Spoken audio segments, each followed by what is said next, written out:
Here's the big challenge of life. You can have more than you've got because you can become more than you are. That's the challenge. And of course the other side of the coin reads, unless you change how you are, you'll always have what you got. I have found in my experience that income does not far exceed personal development. Now sometimes income takes a lucky jump, but sure enough, unless you grow out where it is, it'll usually come back where you are. Life has strange ways. If somebody hands you $1 million, best you become a millionaire quickly, so you get to keep the money. Otherwise, sure enough, it'll disappear. Somebody once said, if you took all the money in the world, divided it up equally among everybody, it would soon all be back in the same pockets. Incredible. Success is something you attract, not something you pursue. Success is looking for a good place to stay. So instead of going after it, you work on yourself. Personal development. See, the major question to ask on the job is not what are you getting. The major question to ask on the job is what are you becoming?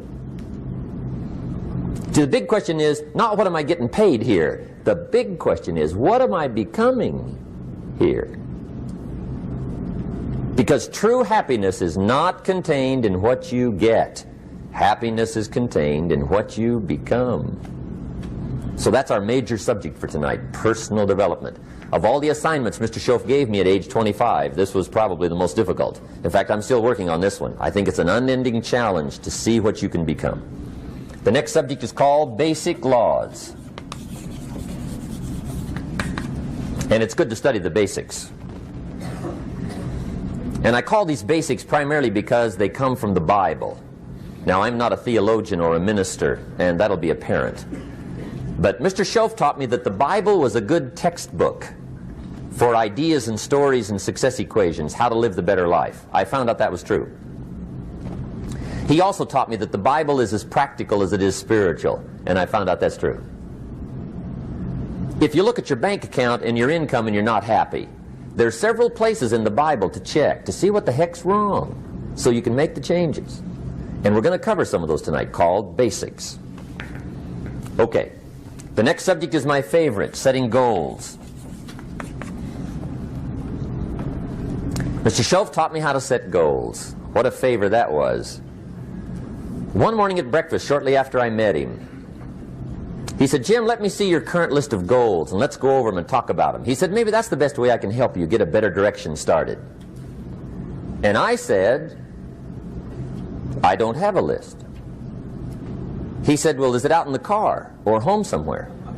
I said, no, sir. I don't have a list anywhere. He said, well, young man, that's where we got to start. He said, I can tell you right now, if you don't have a list of your goals with you, he said, I can guess your bank balance within a few $100s. Which he did. And that got my attention. I said, you mean my bank balance would change if I had a list of goals? He said, drastically. That day I became a willing student how to set goals. And sure enough, learning how to set goals changed my life. And I often wondered why no one had ever taught me how to set goals up until age 25. I went to high school, but if they offered it, I missed it. I went to college for a year, never heard it. I worked for Sears. Really. And to my knowledge, Sears never taught it. Right? How to set goals. So here I am, age 25, married, my family's starting, I've been to college, I'm working, and I still don't know how to set goals. But fortunately, when I was 25, I met the man who taught me how, and it revolutionized my whole life. Economically, socially, personally, it's incredible. So I want to share with you tonight what Mr. Schoaf shared with me, how to set goals. It can be a life changer. Okay. The next subject is the negative part of the seminar. Life is part negative, so we got to talk about the negative. And this subject is called diseases of attitude. Diseases of attitude. There's a lot of things that can wreck your chances to do well. We live in a rather dangerous world, so you got to be not only wise, you got to be careful. Now, attitude diseases are just as bad as physical diseases, right? High blood pressure, heart trouble. I mean, a lot of things will ace your chances to do well. So you've got to be careful. And attitude diseases are deadly. I mean, they'll destroy all the good things you start. Okay? So we'll go through those attitude diseases, how to spot them, how to look for them, what they are, and the cure. And I'm a pro on these because I've had them all, so I can give you excellent advice on these. Now, the last subject we're going to consider tonight is called the day that turns your life around. The day that turns your life around. And under this subject, we're going to talk about the emotions that can change your life. Human beings are emotional creatures, and emotions are powerful for life change. Now, of course, emotions are so powerful they can go either way on you. Emotions can either build or destroy. So you really have to employ emotions properly. We call civilization the intelligent management of human emotions. If you can intelligently apply your emotions in the right direction, no telling what can happen. Could turn your life around one day would be sufficient. So we'll talk about those. Okay. Now that's a lot to cover in one evening, but we'll keep at it here and see if we can't get it all done. I'd like to have you now jot down the theme of the seminar. Every seminar should have a theme, I guess. We've got one. It's on some of our literature if you happen to notice it, but if you didn't, for your notes, here it is. The theme of the seminar goes like this: the major key to your better future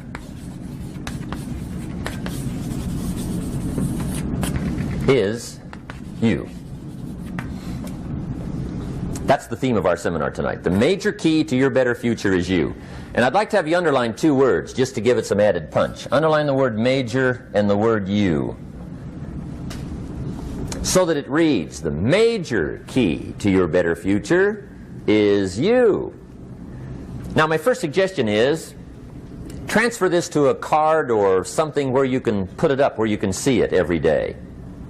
Preferably put it up where you can see it at the beginning of the day, before you go off to put the day together.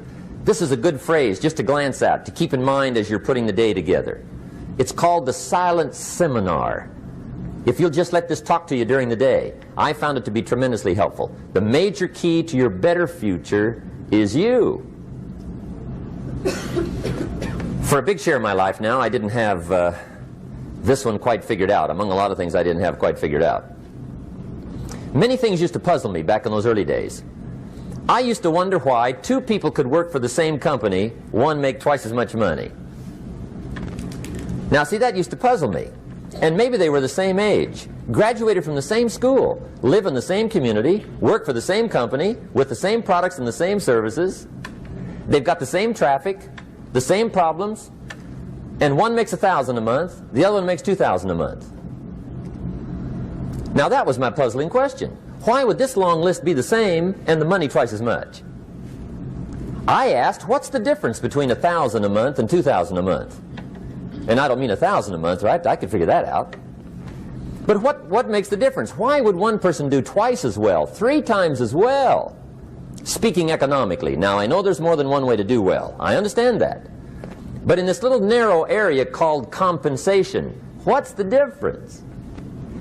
Well, back then, with my faulty thinking, I'm trying to reason it out. I thought, well, maybe time makes some of the difference, right? Some people do better because they have more time. I used to say, Harold ought to be able to do well. He's got a lot of time.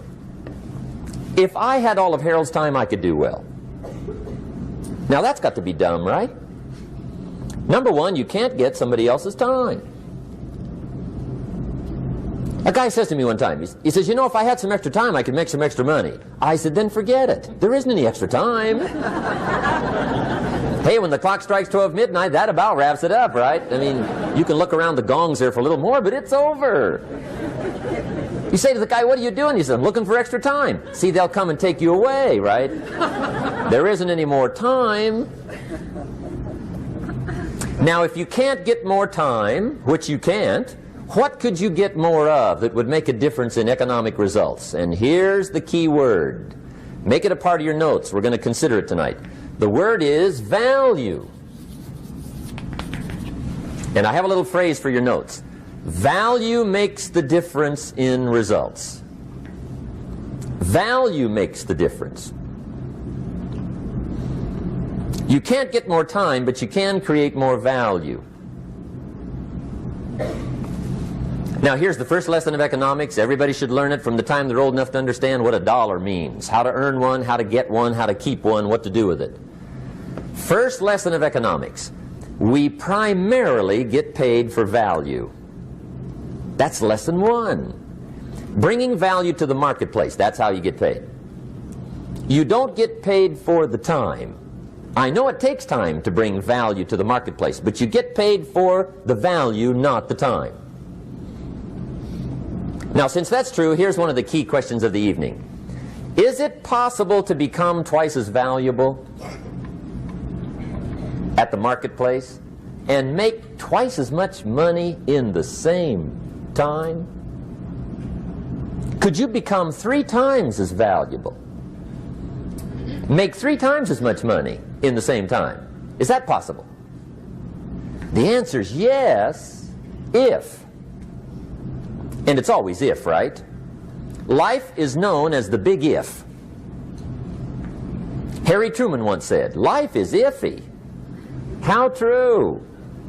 And here's the big if we're going to consider it tonight. It's possible to do much better at the marketplace if you go to work primarily on yourself. And that's the theme of our seminar tonight. Learning to work primarily on yourself. People have asked me for the last 24 years, how do you develop an above average income? And the answer is, become an above average person. Develop an above average handshake. Some people want to be successful, they don't even work on their handshake. As easy as that would be to start on. They let it slide, they don't understand. Develop an above average smile. Develop an above average excitement. Develop an above average interest in other people. Develop an above average intensity to win. See, that'll change everything. Probably one of the most frustrating experiences in life is looking for an above average job with above average pay without becoming an above average person. It's called frustration.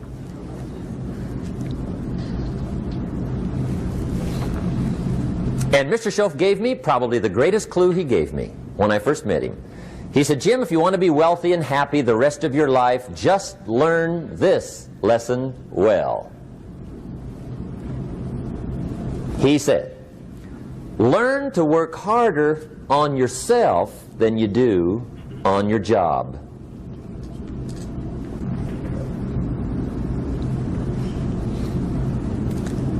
Then Mr. Schoaf gave me probably one of the most important clues among so many things he taught me, but this was in those early days. Mr. Schoaf was very kind, but he was also very abrupt. And he had these interesting questions to ask. I'm giving him a little rundown one day on how things hadn't worked out for me. He said, Mr. Rohn, I've got the answer for you if you will listen carefully. And listen carefully I did that day and for the next 5 years. If somebody's wealthy and happy, you gotta listen. He said, Jim, I've only known you a short time. But he said, it's already my honest opinion that for things to change for you, you've got to change. That wasn't quite the answer I was looking for. But that's the answer he gave me, and I pass it along to you on this warm summer evening in Anaheim, California, 1981. For things to change for you, you've got to change. Otherwise, it isn't going to change. Before I met Mr. Schoaf, I used to say, I sure hope things will change. Right? That seemed to be my only hope. If it isn't going to change, I'm in serious trouble. And then I discovered it isn't going to change, so I'm in serious trouble.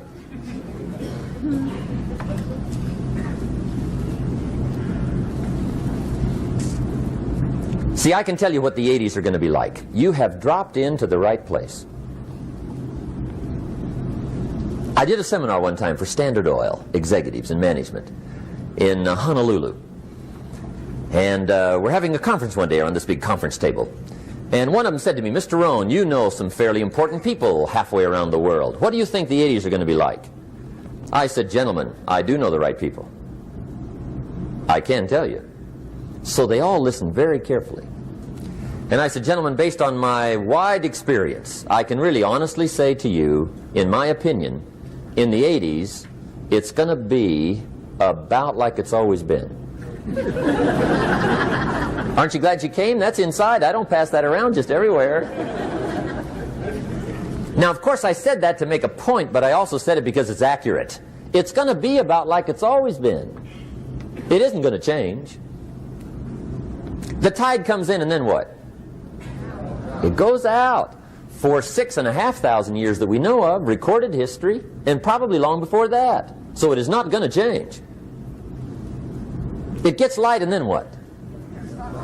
It turns dark. 6,500 years. See, it's not likely to change. And we're not to be startled by that. And if the sun goes down, the guy says, what's happened, what's happened? It means he hasn't been here long, I guess, right?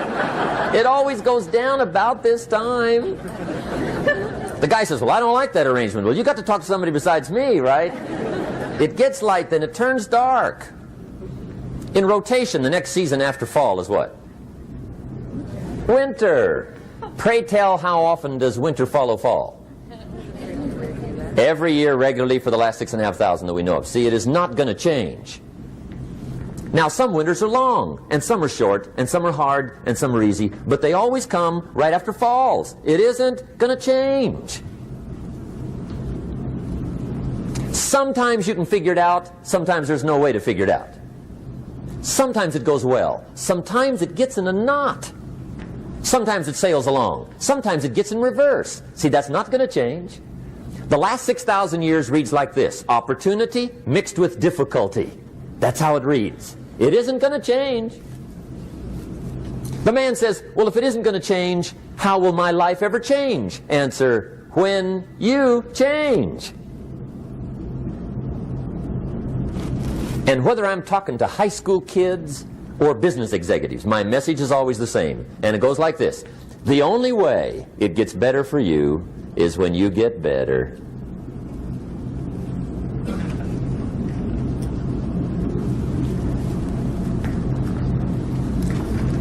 Let me give you the 4 major lessons in life to learn. Here's 4 majors.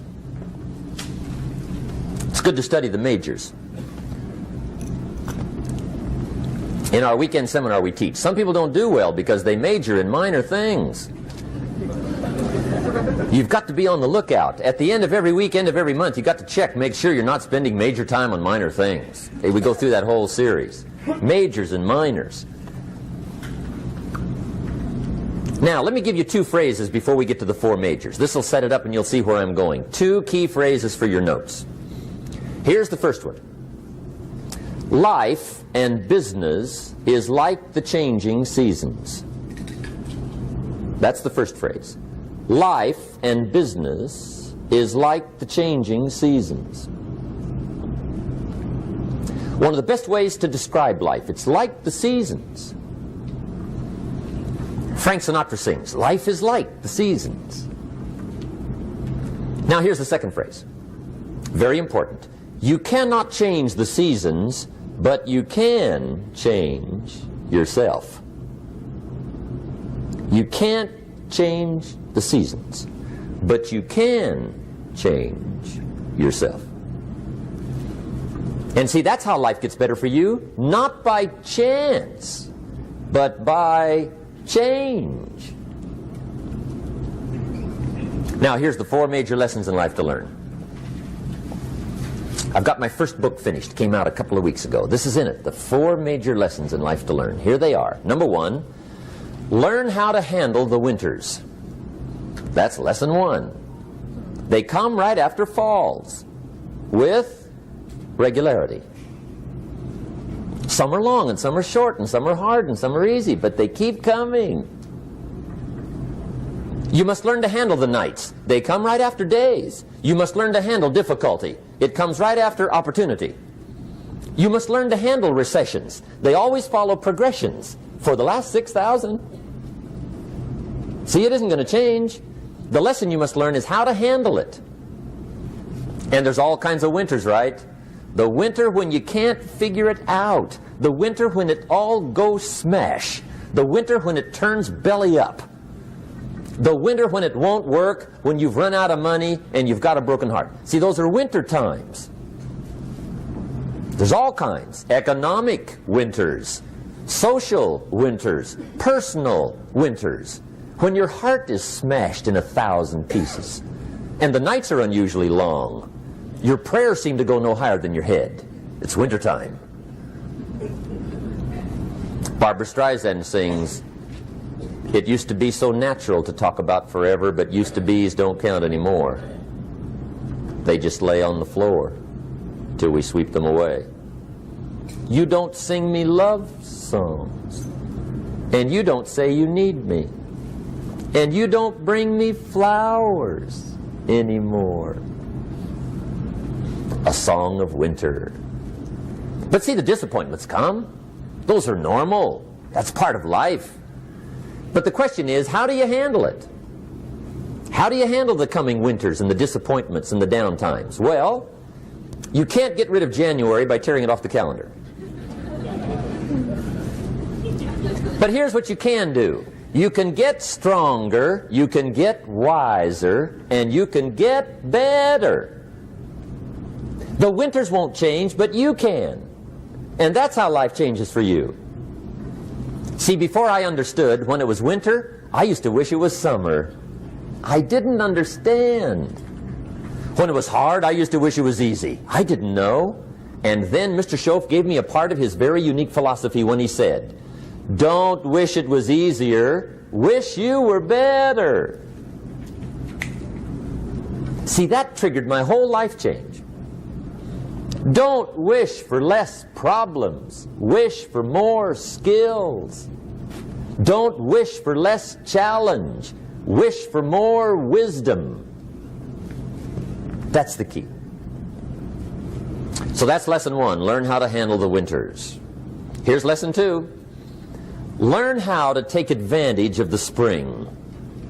That's the second one. Spring is called opportunity.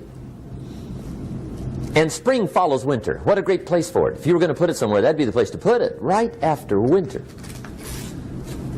And pray tell, how often does spring follow winter? Every year with regularity, 6,000. You can almost count on it. See, opportunity always comes. Days follow nights. Isn't that terrific? Opportunity follows difficulty.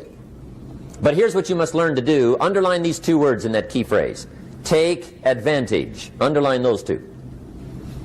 You must learn to take advantage of the spring. See, just because spring rolls around is no sign you're going to look good come fall. You got to do something with it. In fact, you have to get good at one of two things in life. Planting in the spring or begging in the fall. Or get somebody to do it for you. See, those are about the only alternatives. Now here's what else you must do. Take advantage of the springs quickly, because there's only a few. Just a handful of springs have been handed to each of us. They don't come forever. Life is fairly brief. So you got to read every book you can get your hands on what to do with your springs while they're here. And take advantage, they soon run out. The Beatles wrote, "Life is so short." And for John Lennon, it was extra short. But life is brief. Elton John sings, "She lived her life like a candle in the wind." It's brief. So whatever you're going to do with your life, you got to get at it. Don't just let the springs pass. Here's the third major lesson in life to learn. Learn how to protect your crops all summer. You got to take care of what you start. Sure enough, as soon as you've planted your garden in the spring, the busy bugs and the noxious weeds are out to take it. And here's the next bit of truth. They will take it unless you prevent it. And that's the third major skill to learn. You've got to learn to prevent the intruder from taking all the good you start. It's one of the challenges. Here's two key phrases under number 3. First one, all good will be attacked on this planet. Maybe not the next one we get to, but on this one, all good will be attacked. Every garden will be invaded. Not to think so is naive. And here's the second phrase. All values must be defended. Political values, social values, community values, family values, marriage values, friendship values, business values. Every garden must be tended all summer. Third major lesson. Now here's number 4. Fourth major lesson in life to learn. Learn how to reap in the fall without complaint. Learn to reap come harvest time without complaint. Take full responsibility for what happens to you. It's one of the highest forms of human maturity, accepting full responsibility. It's the day you know you've passed from childhood to adulthood, the day you accept full responsibility. And another note, learn to reap in the fall without apology. Without apology if you do well, and without complaint if you don't. That's maturity. I used to have that long list of reasons why I wasn't doing well. To explain. You got to explain, right? Otherwise you're going to look bad.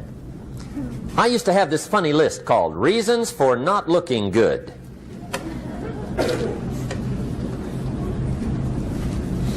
I used to blame the government.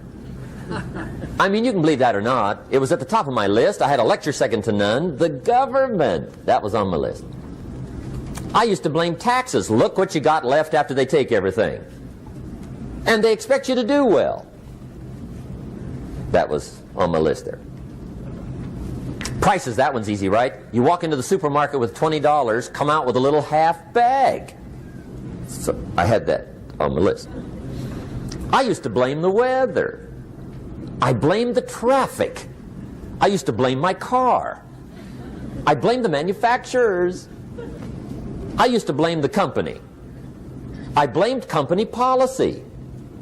I used to blame the training program. I blame my negative relatives. They were always putting me down. I blame my cynical neighbors. They're just selfish, looking out for themselves. Won't loan you money? They were on my list.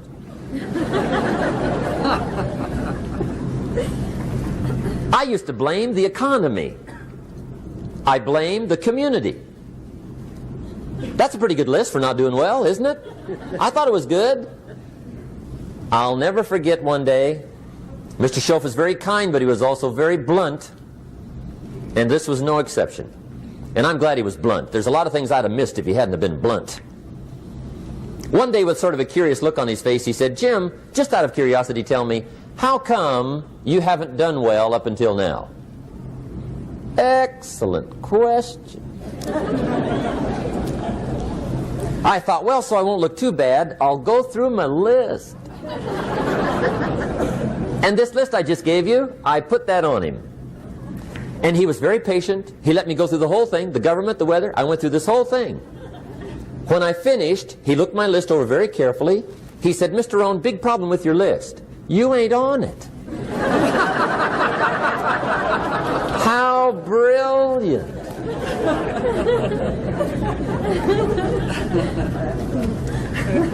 When I went to work for him a few months later, I learned very quickly to tear up my list, reasons for not doing well, and I threw it away.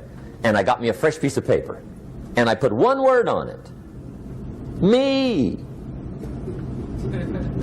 There's a Black Heritage spiritual that says, "It's not my mother nor my father, nor my brother nor my sister, but it's me, oh Lord, standing in the need of prayer." See, I used to blame everything outside. And then let me give you a little philosophy that helped turn my life around. For your notes, here it is. It's not what happens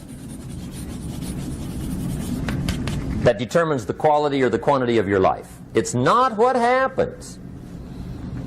And the reason is because what happens happens to about everybody. No different. The sun went down on all of us last night. A common event, a happening. And I found out that the same things can happen to two different people. One gets rich and one stays poor. Why is that? It's because it's not what happens, but rather it's what you do that changes everything. So that's a key phrase. It's not what happens, it's what you do. What happens is about the same. You might put that in parentheses here. Same. What people do, that's what's different. Anything can happen, right? Everything can happen. I've heard all the stories. I've been one of the stories. Hey, we could all tell stories all night long, right? Happenings. Anything can happen. Have you heard of Murphy's Laws? Anybody here heard of Murphy's Laws? Okay, most of you have. Murph had these laws. One of them was, if anything can go wrong, it will. That's one of Murphy's Laws. He was not one of the great positive speakers of the day. But anyway, it's still true though, right? Anything can go wrong, everything can go wrong. For sure. I've fallen out of the sky so many times. Once to the tune of a couple of million. Devastating. Took me a while to survive that one. Now, it wasn't all that much, but it was all I had. Right? I mean, that's when it's much, right? When it's all you got. If you got 3, 2 go, you got 1 left, you ain't looking that bad. But when it all goes. Has anybody been there when it all went? Anybody? Come on, the rest of you liars. Go ahead. Hey, we've all been there, right? When it all went. Of course, it used to be a long time ago, right? When you ran out of money, got to 0, you were all through. Heck, now you can whistle right on by 0, right? I mean, they will bury you. That's what they will do.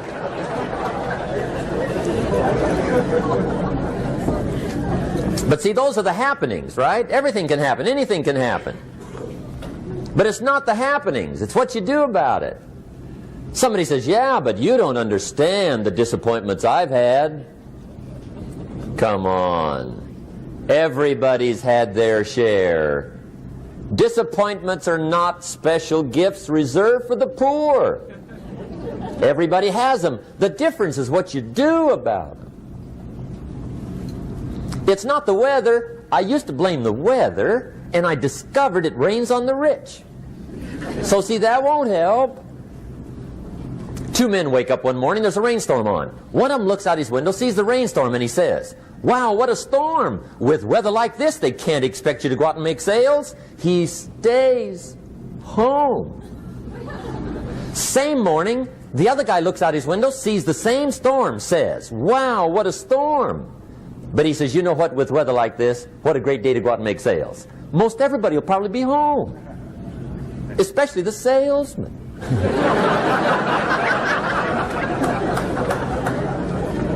See, that's the difference in how your life works out. It's not what happens, it's what you do. So here's one of the key questions of the evening. Starting tomorrow, what are you going to do that'll make a change in your life's direction?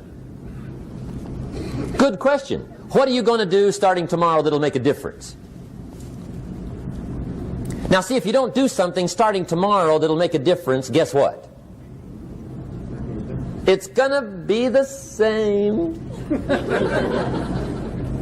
And see, that way you can guess what the next 5 years are going to be like. Look at the last 5. Because the next 5 are going to be like the last 5 unless you, major key, tomorrow, change it all. Or change a little, or change something, or don't change. It's choice time. You can do whatever you want. But it's nice to know any day you wish you can change your whole life. What can you do starting tomorrow that'll make a difference? Good question. What can you do with economic chaos, massive disappointment? What can you do with a broken heart? What can you do when it won't work? Good question. So if I had a word with you tonight, one-on-one, Just you and me. I think my personal advice to you would be, this year, 1981, reach down inside of you and come up with some more of those remarkable human gifts. They're there, waiting to be utilized. And then change anything for you you want to change. And I challenge you to do that because you can change. If you don't like how it is for you, change it. If it doesn't suit you, change it. If it doesn't please you, change it. If it isn't enough, change it. And I challenge you to do that because you can change. See, you don't ever have to be the same again after tonight, only by choice. If you don't like your present address, change it. You're not a tree.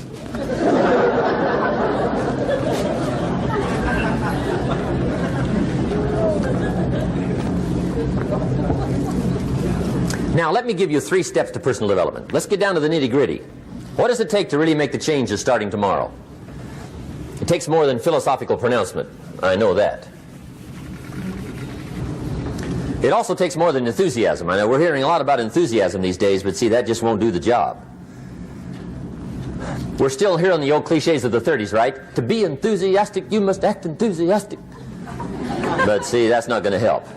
After you have leaped about, there are some things you got to do, or it isn't going to change.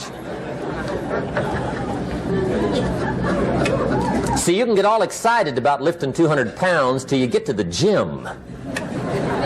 And then you need a new excitement.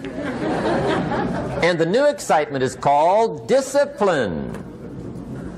Major step to human progress. Discipline. If there's one thing to get excited over, that's it. Get excited over your ability to make yourself do the necessary things. What could you make yourself do starting tomorrow that would change it all? No telling. Now, see, that's exciting. On any given day, you can massively change the direction of your life. Murder is a clear example that any one person on any given day can forever alter the course of their life. It just happens to be a negative act. But just as sure as you can commit a negative act, you can also commit a positive act and forever alter your life whenever you wish. Now that's exciting. And whatever that act might be that changes your life. The guy finally takes a shotgun to his car and blows out every window, destroys every tire, puts 100 rounds in this shabby old thing. And he says, I have driven this embarrassing thing for the last time. And not only will I never drive it again, nobody else will ever drive it again. And he lets that shuddering thing stand there for a while as a monument to the day he said, today my life changes. Now who can do that? Anybody. When can you do it? Whatever day you pick.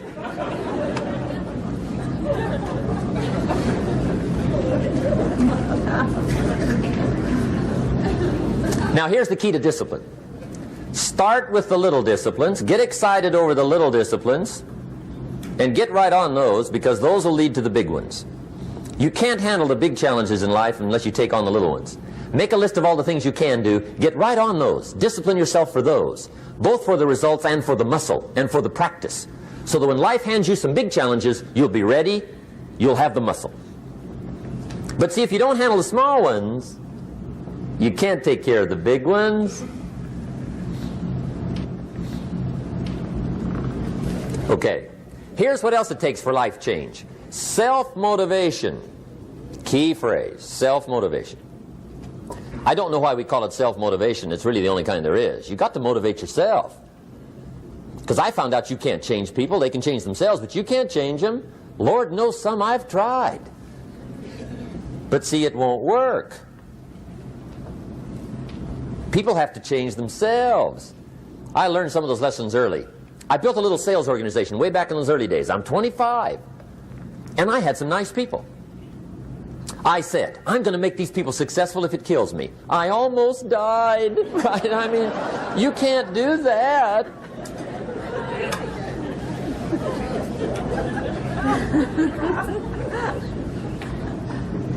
See, I've discovered this. Good people are not trained, they're found. You find good people. You don't make them good, you find them good. Training really is for the purpose of finding good people. You don't need much instruction for a good person. Too much training probably means you got the wrong people.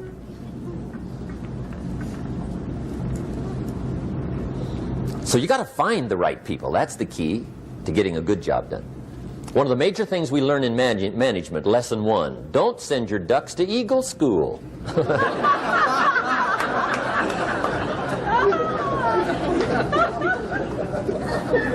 Because it won't help. I mean, I'm telling you, it won't help, no matter how good your school is. And the little eagle badge and little eagle hat, I'm telling you, it won't help. It won't help. You can tell whether your school's done any good, right, is when it's over, right? The duck goes for his first rabbit and makes him a friend. You say, no, no, no. Anyway, so it takes self-motivation to really alter your life. And you don't want to give self-motivation away to somebody else and make it somebody else motivating you. The guy says, boy, if somebody just come by and turn me on. What if they don't show up? Right? See, you got to have a better plan for your life. Okay. Now, if you're excited and you're ready to change, let me give you 3 steps to start life change that can change your life, your personality, your lifestyle, everything can change.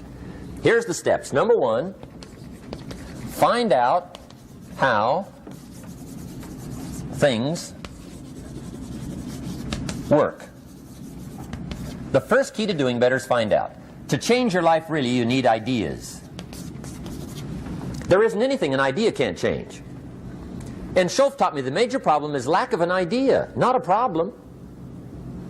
At first I didn't have any money. I said to Mr. Schoff, I don't have any money. He said, that's not a problem. Now see, up until then I always thought it was. Right? I was confused. He said, no, no, the problem is lack of an idea on how to create money and wealth. It isn't lack of money, it's lack of ideas. So if you get the ideas, see, you can change anything. Now to get ideas, you need a constant study of finding out. Now Schoff also said, when you find out something that works, put the information in your journal. Don't use your head for a filing cabinet. Put it in your journal so that you can do the next best thing. Repetition, repetition, repetition. Go over it. And if you repeat it, go over it, sure enough, someday, some mysterious day, the idea takes root, starts to grow, and shows up in your bank account, and your dress, and your personality, and your lifestyle. But capture the ideas in your journal. Find out how things work.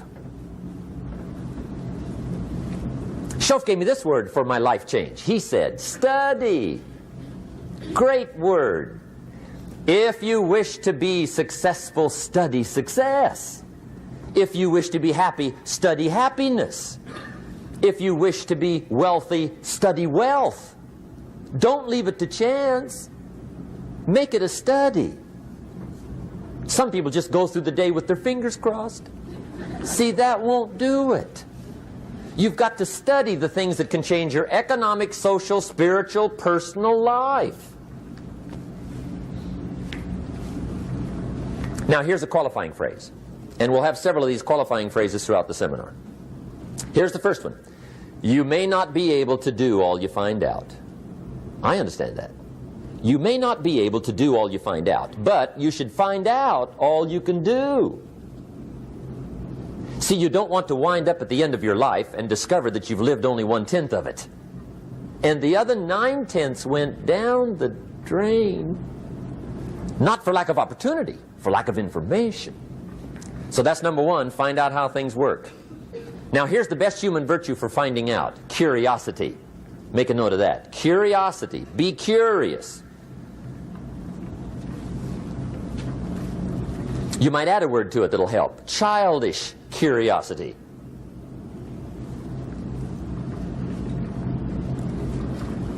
What will kids do if they want to know something bad enough? Bug you. That's the phrase. They can ask 1,000 questions. You think they're through? They got another 1,000. They'll drive you to the brink. It's a virtue. when you got to know. Be like a child. In fact, Jesus, the master teacher, said, unless you can become like little children, you might as well forget it. You don't have a prayer. Excellent advice. You got to be like children. 4 ways, in my opinion, to be like a child. Number 1 is curiosity. Number 2 is excitement. Get excited like a child over your ability to make yourself do anything for change. 3rd is faith. Have faith like a child. Adults are too skeptical. And 4th is trust. Trust is a childish virtue, but the rewards are incredible. So be like a child. Now, if you're curious, let me give you 3 ways to find out how to change anything. Any life direction, any dimension. Here's 3 ways to find out how to change anything. Number 1 is to read. Become a good reader.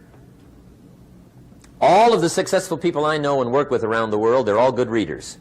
Curiosity drives them to read. They got to know. They just read.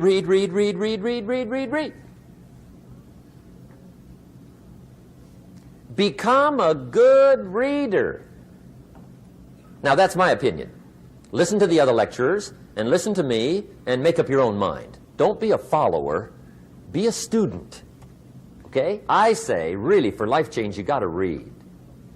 One way to learn is from your own experiences, but another way to learn is from other people's experiences.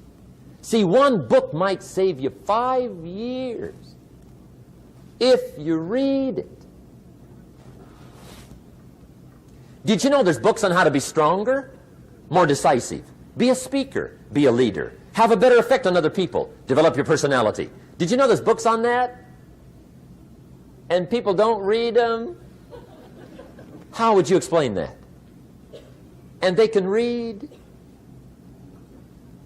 Did you know that hundreds of successful people have written their stories in books and they wrote down how they did it and people don't read it? How would you explain that? The guy's busy, I guess. You know, you get tied up. The guy says, well, yeah, you work where I work. By the time you struggle home, it's late. You got to eat a bite of supper, watch a little TV, get to bed. You can't sit up half the night reading. And the guy's behind on his car payment. Good worker, hard worker, sincere. But you got to be better than sincere and work hard. Otherwise, at the end of your life, you'll wind up cold, stony broke. You got to be better than a good worker. You got to be a good reader. The whole world is governed by laws. The universe, in fact. Laws. We call it the law of electricity. We call it the law of gravity. There's mathematical laws. There's physical laws. Speed and velocity laws. Agricultural laws. There's all kinds of laws. Now that we find ourselves on the spinning planet, you just have to learn what I call the setup. Learn the setup. Life's setup. Now, we didn't set it up, but we're here, so you got to learn it. And we should learn the setup for 2 basic reasons. Number 1, to keep from getting hurt. It's one of the major reasons for learning, so you won't get hurt. See, economically, socially, personally, you can get hurt just not knowing. Ignorance is not bliss. Ignorance is poverty. Ignorance is tragedy. You got to know, or you're going to get hurt. It's good to know not to walk out the 10-story window. That's excellent information. Now, what if a guy didn't know and he walks out? Now he's dead at the bottom. Somebody says, well, the poor guy didn't know. You got to know, or you're going to get hurt. Okay. Now, here's a parenthesis. You don't have to like the setup. I don't ask you to like how it is. That's not what's important. But it is important to learn how it is. Okay? So you don't have to like it, but you should learn it. That's what I tell the kids, right? Make sure you get the information. What you think about it, that's up to you. What you're going to do with it, that'll soon be up to you. But make sure you get it. See, there's nothing worse than being stupid. Nothing. I mean, being broke is bad, but being stupid is awful. And what's really bad is being broke and stupid, right? That's about the end of the world. I mean, there isn't anything much worse than that. Unless you're sick. Sick, broken, stupid. I mean, that is it, right? There's nowhere else to go. So make sure you get the information. It's key. You don't have to like it, but learn it. If this big monstrous thing lifts up in the sky, hangs there for a little while, cuts loose, comes crashing down, boom, shakes the ground for 5 miles. And then this big monstrous thing lifts back up in the sky, hangs there for a little while, cuts loose again, comes crashing down, boom, shakes the ground for 5 miles. It just keeps doing that, this big monstrous thing, lifting up and then crashing down, boom. Now, you might come along one day and say, that's got to be a stupid arrangement, which is okay. You're entitled to your opinion. But the first thing you should learn to do is get out from under it, right? That's number one. You might have a great moral argument. You might want to shake your finger at the sky, but do it from over there, right, so you don't get smashed. It's called your basic smart. So number one, learn so you won't get hurt. Whether you like it or not, learn. Now here's the second reason for learning, the setup, to benefit. It's called the plus of life. And that's what life is, right? Both minus and plus. The minus is tragedy, heartache, misery, failure, unhappiness. But life is also happiness, prosperity, good feelings. So here's the key. Learn to get on the good side of the way things work.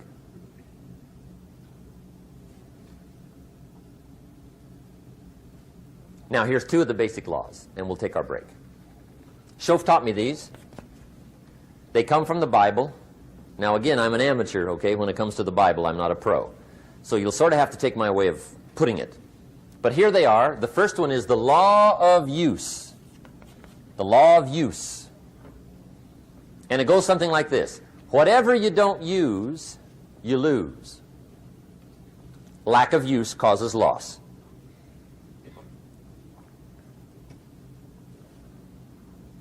On this planet, maybe not the next one, but on this one, if you tie your arm to your body, leave it there long enough, you'll never use it again.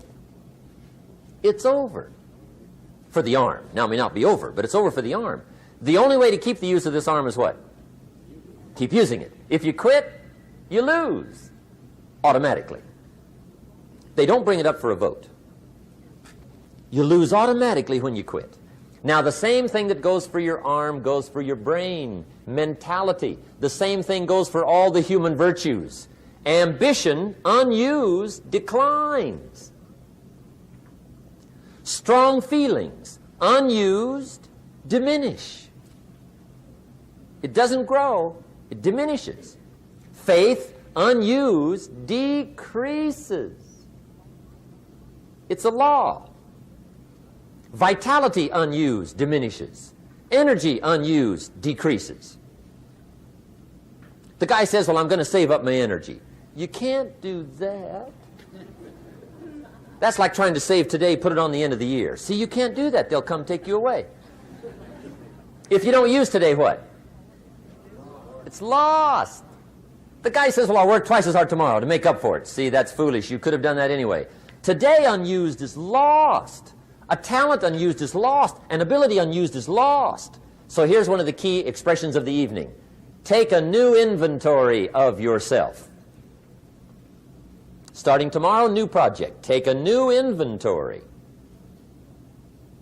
And make sure that all of your talent and ability and mentality and ingenuity and vitality and strong feelings, faith, courage, make sure that all you've got's being used. Otherwise, you lose.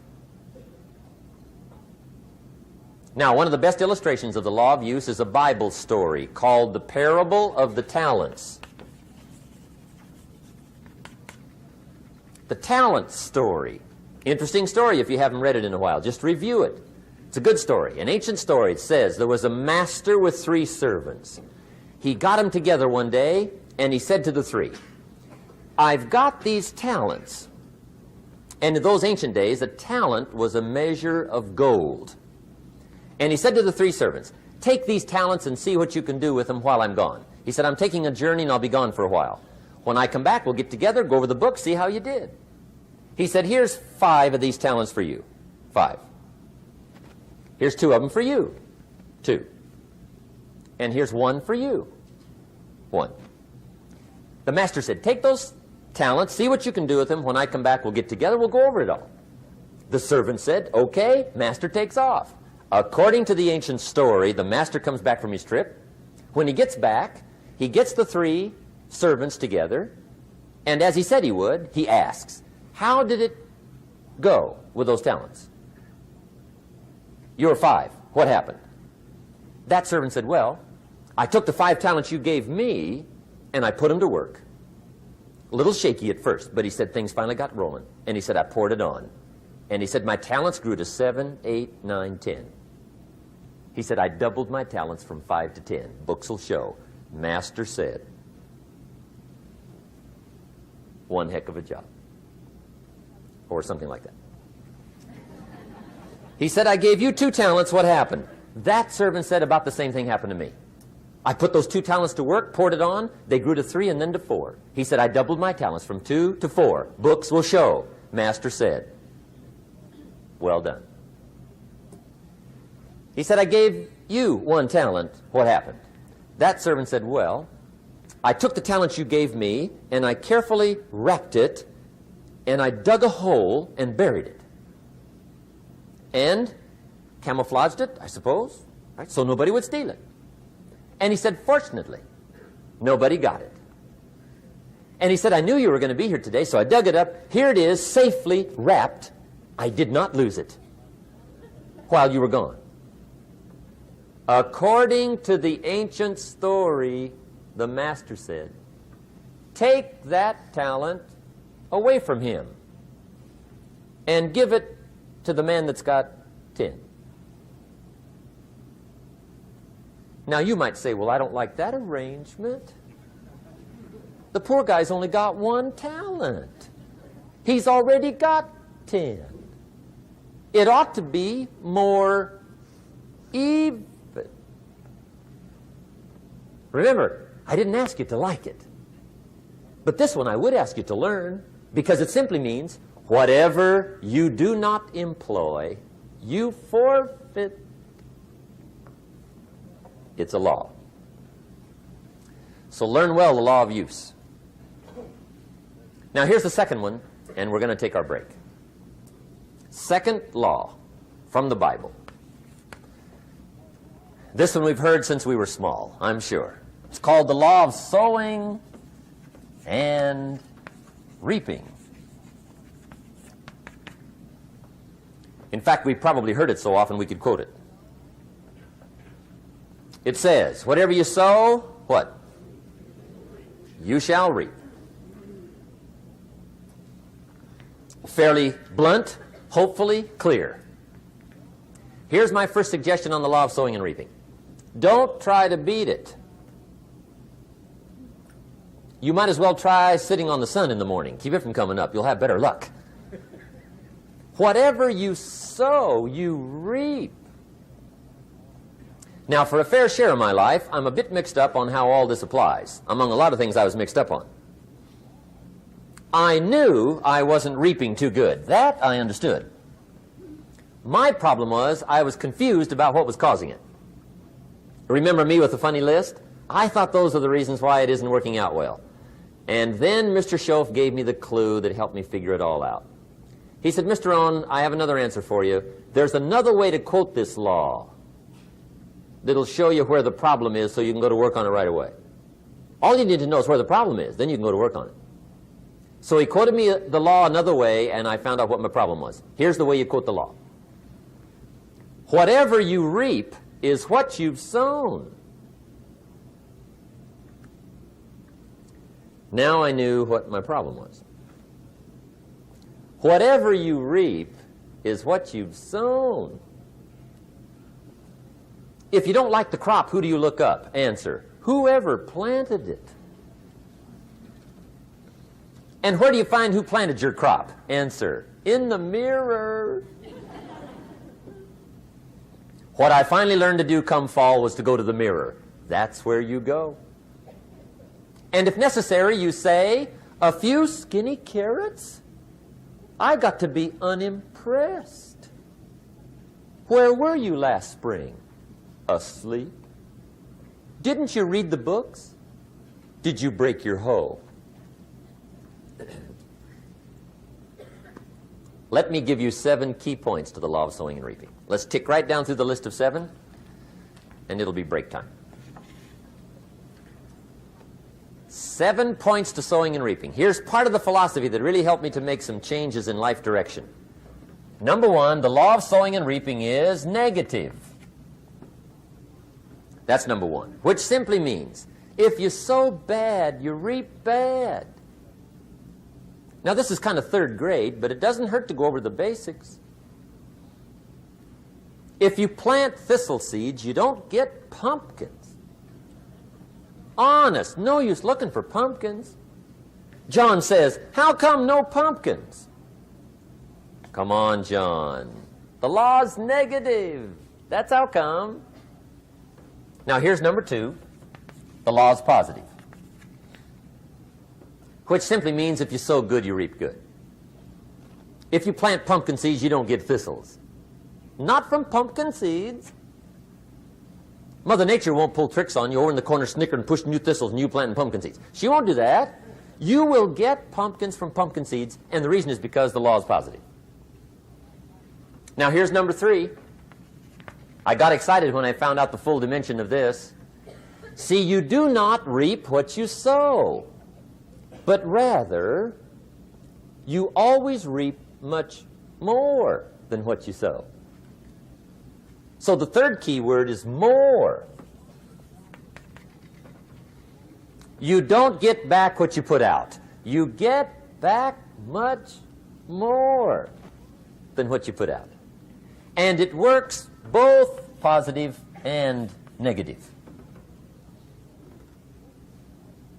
On the negative side, it said, if you sow to the wind, you reap the whirlwind.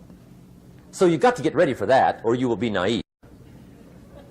See, anybody can, whether you will or not. See, that's the question. And here's a good question to ask. We are all buying somebody's plan. The question is, whose? Who's got you talked into doing what you're doing? Who's got you talked into your present plan? See, 10 years from now, you will surely arrive. The question is, where?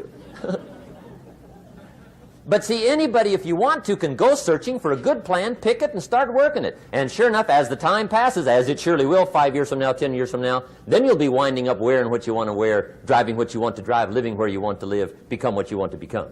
But now's the time to fix the next 10 years. And who can? Anybody. Here's number 6. The 6th key to sowing and reaping. This is leveling with you now, as we promised to do. There's one thing better than the truth, and that's the whole truth. And here's part of the whole truth of the law of sowing and reaping. Number 6 is, you could lose. There are times when you just lose, no matter what you do. It's that kind of planet. You reap what you sow. Yes, but... what does that mean? Yes, but... well, the farmer plants his crop in the spring, takes care of it all summer, loves his family, works 10, 12 hours a day, 6, 7 days a week, is an honorable man. Come fall, he's got a beautiful crop, and he deserves every bit of it. But the day before he sends the combines into the field, a hailstorm comes along and beats it all in the ground, which means you lose.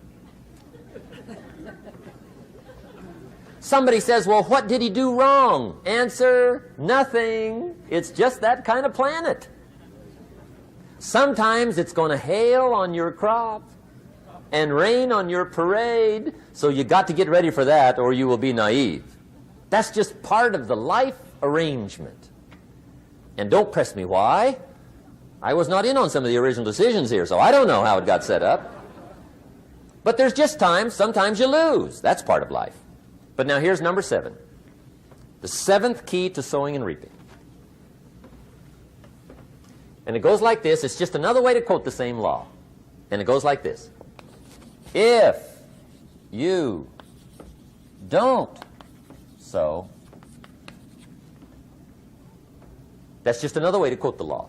If you don't sow, what? You don't reap. You don't even have a chance. So if you looked at your game plan tomorrow, you might come to the quick conclusion, I got to get some sowing going. How true. Get you some sowing going. And remember, you've got plenty of time. You've got all the time there is. Some people spend enough TV time to make a fortune. The latest article on television watching in this country, according to the latest article, the average television is on in this country in every household 7 hours a day, called the Big 7. I asked a guy one time what his TV cost. He said about $450. I said, you forgot to look at the price tag. He said, what do you mean? I knew he was a TV watcher. I said, that television costs you, in my opinion, at least $12,000 a year. To watch it, not to own it. Owning it's cheap. Watching it is what's expensive. And I said, hey, $12,000 a year is too much to pay to watch TV. That's too much. Pay a little, but not $12,000. And he's the guy that said, I hope pay TV never comes.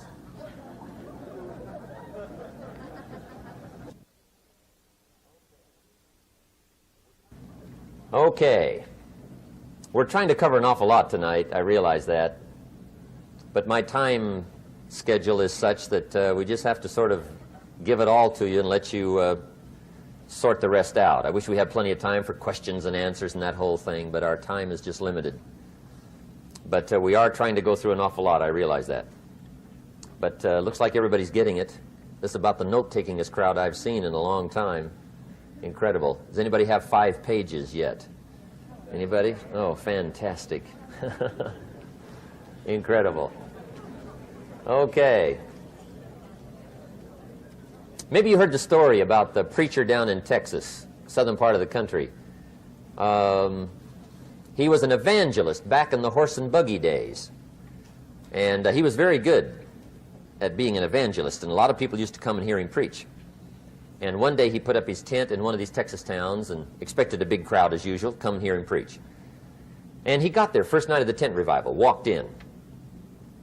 7:30, time to start. And to his surprise, the tent was empty. He thought, well, something must be drastically wrong. So he waited till 7:45, nobody showed up. 8 o'clock, zip. Finally, 8:15. One lone cowboy wandered up on his horse, tied his horse up outside, came in, sat down on the front bench, right, waiting for something to happen. The preacher thought, well, at least I better go down and talk to the cowboy. So he walks down, talks to the cowboy, and he says, Cowboy, I'm the preacher. And he said, I don't know what to tell you. Something's gone wrong. He said, this tent was supposed to be full of people. He said, I'm embarrassed. He said, you're the only one that showed up. And he said, I really don't know what to do. And the cowboy said, well, I'm not a preacher, so I really can't tell you what to do. You know, he said, I'm just a cowboy. But he said, I know this. If I went out to feed my cattle and only one showed up, I'd at least feed it. The preacher thought, hey, the cowboy is right. If you've got a good idea to share, you should share it if there's 1 or 1,000. So he got kind of inspired by this conversation, and he jumped up on the platform and started to preach, as if the tent was full of people, just exploded. And he went for an hour and 15 minutes, just kept rolling. Finally, he quit. And when he finished, he came down off the platform, talked to the cowboy again. Says, well, cowboy, what did you think of my sermon? And the cowboy said, well, I'm not a preacher, so I really can't tell. You know, he said, I'm just a cowboy. But he said, I know this. If I went out to feed my cattle and only one showed up, I'd feed it, but I wouldn't dump the whole load on it.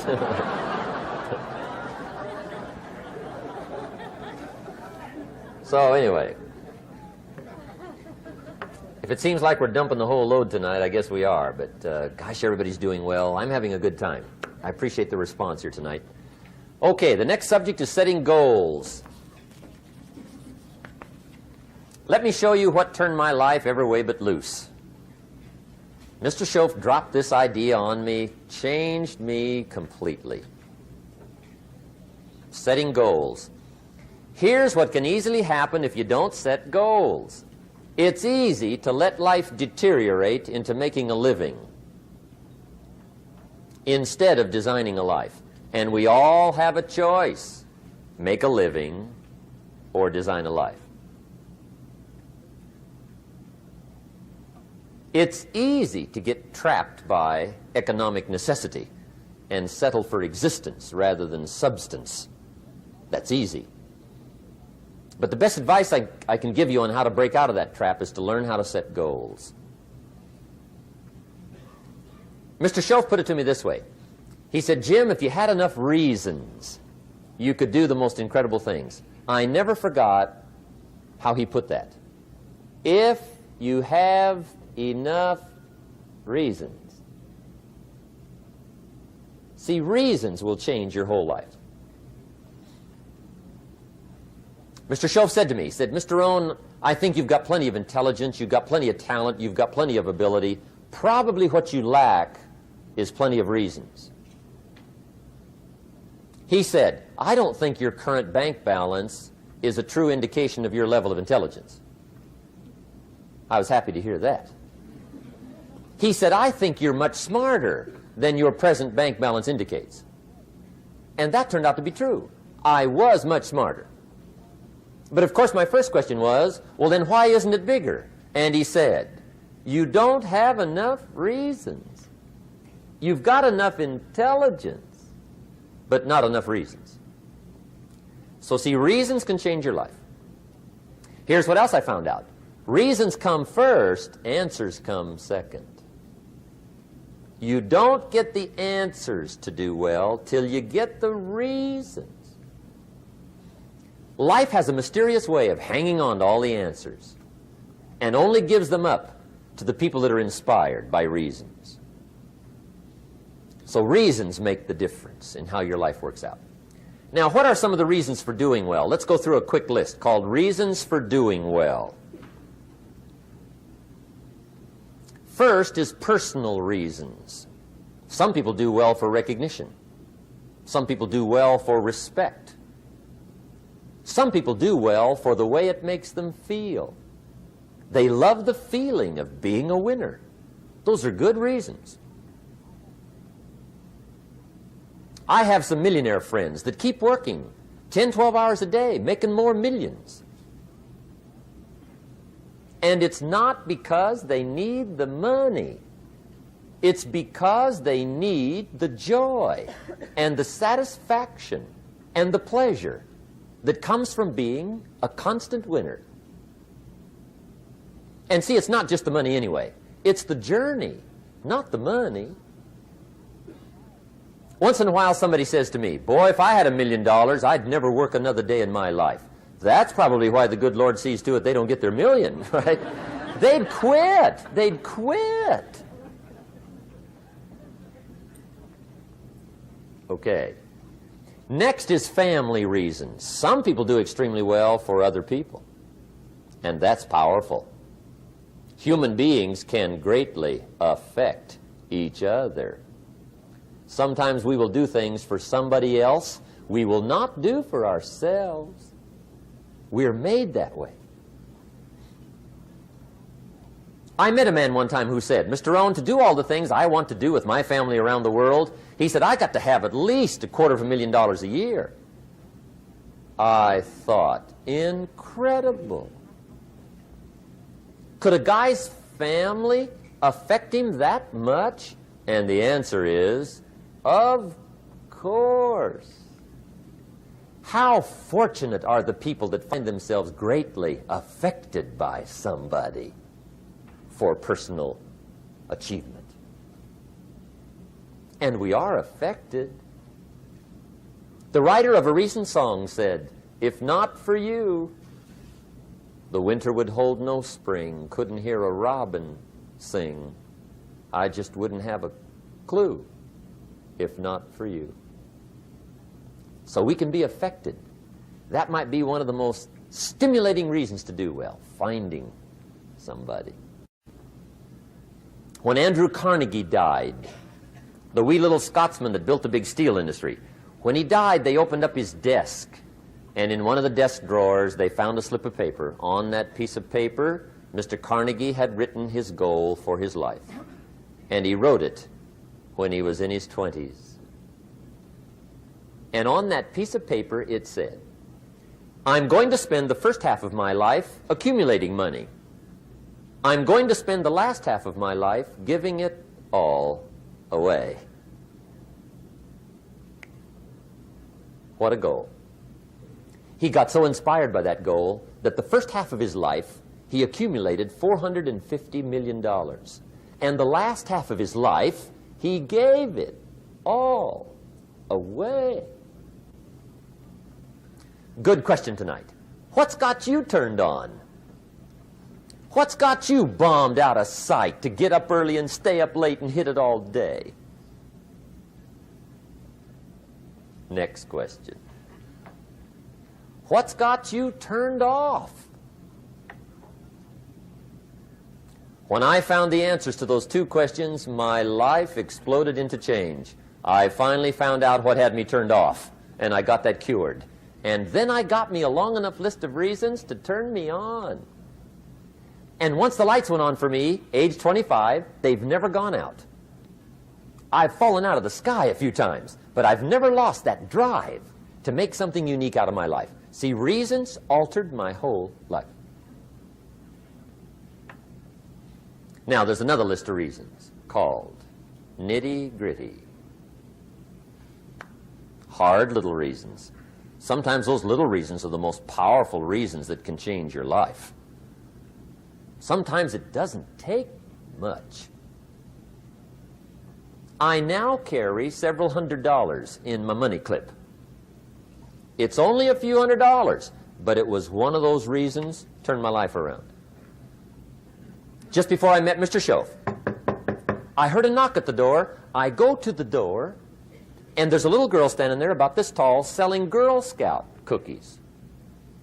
And she gave me one of the finest sales presentations I've ever heard. Special deal, several flavors, this whole package of stuff, $2. And with a big smile, she very politely asked me to buy. And I wanted to. Big problem. I'm broke. I don't have $2.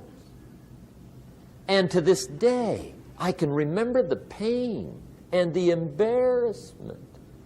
I'm a father. I'm a husband. I've been to college. I'm working. I'm 25. I don't have $2. And I didn't want to tell her that for some reason.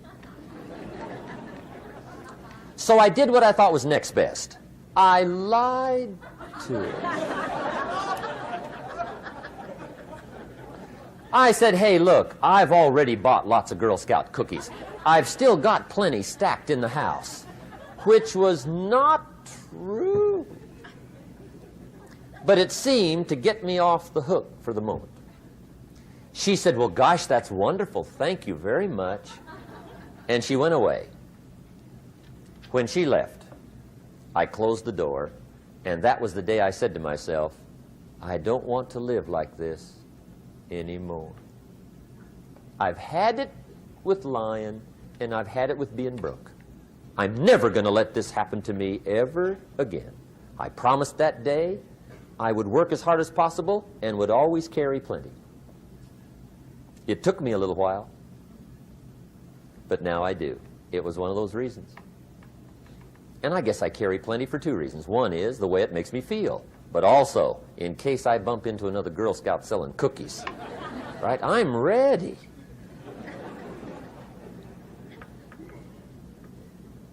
I walked out of the Bank of America one time up in Saratoga, California, where I used to live. Two little girls selling candy right outside the bank. Good place. Some girls' organization they're working for, right? I come walking out of the bank. This first little girl walks up to me. She said, "Mister, would you like to buy some candy?" I said, "I probably would." "What kind is it?" She said, "It's almond roca." I said, "My gosh, that's my favorite." She said, "Wonderful." I said, "How much is it?" She said, "It's just $2. I thought, incredible. I said, "How many boxes of that candy have you got?" She said, 5. And her little friend was standing there. She was selling candy too. I said, "How many boxes have you got?" She said, "I've got 4. I said, "That's 9. I'll take them all." They said, "Really?" I said, "Yeah, it's my favorite. I've got some friends. I'll pass them around." They got so excited, put all this candy together. I reached in my pocket, gave them the $18. When I've got the candy and they've got the money, that first little girl looks up at me. She says, "Mister, you are really something." How about that? Can you imagine only spending $18 and have somebody look at you in the face and say, "You are really something"? Now you know why I carry heavy, right? I'm not going to miss anymore. It was just one of those reasons. Helped to change my life. One of my nitty-gritty reasons was budget finance. Budget finance used to grind my soul. Way back in those early days, I had fallen for one of those consolidation loans, where you take all your little hard-to-pay bills, put them into one big impossible-to-pay bill, right?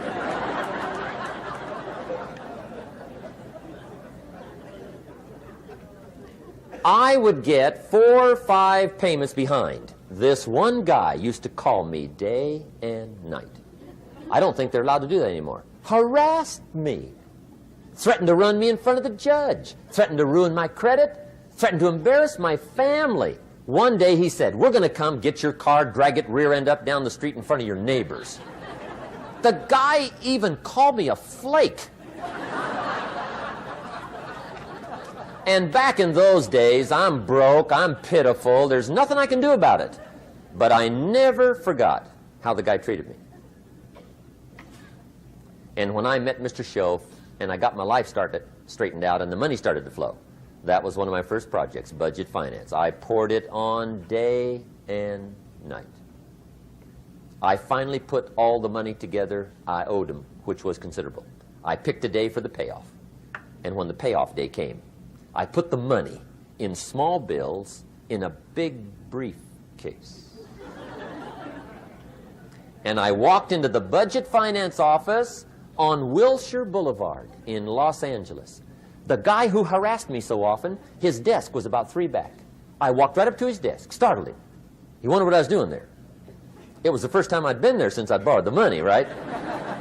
Without saying a word, I opened up this briefcase, dumped this pile of money all over his desk. I said, "Count it. It's all there. I will never be back." And I turned around and stormed out. Now, that might not be noble, but if you haven't tried it, you've got to one time.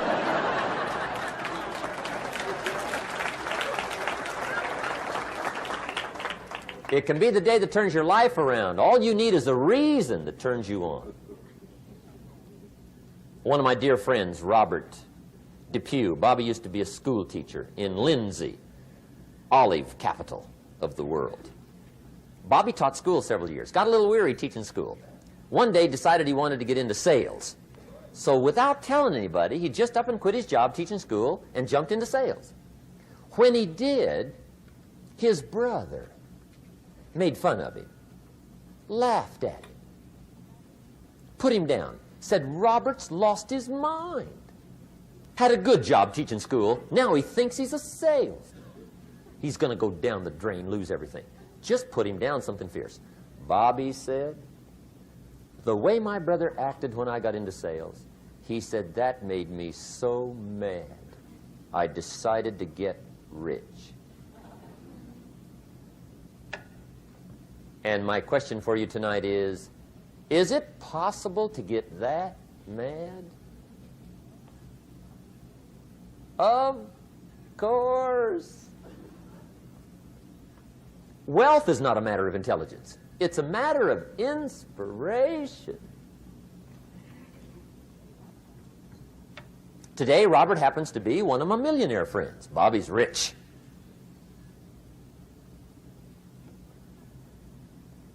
Frank Sinatra said one time, the best revenge is massive success.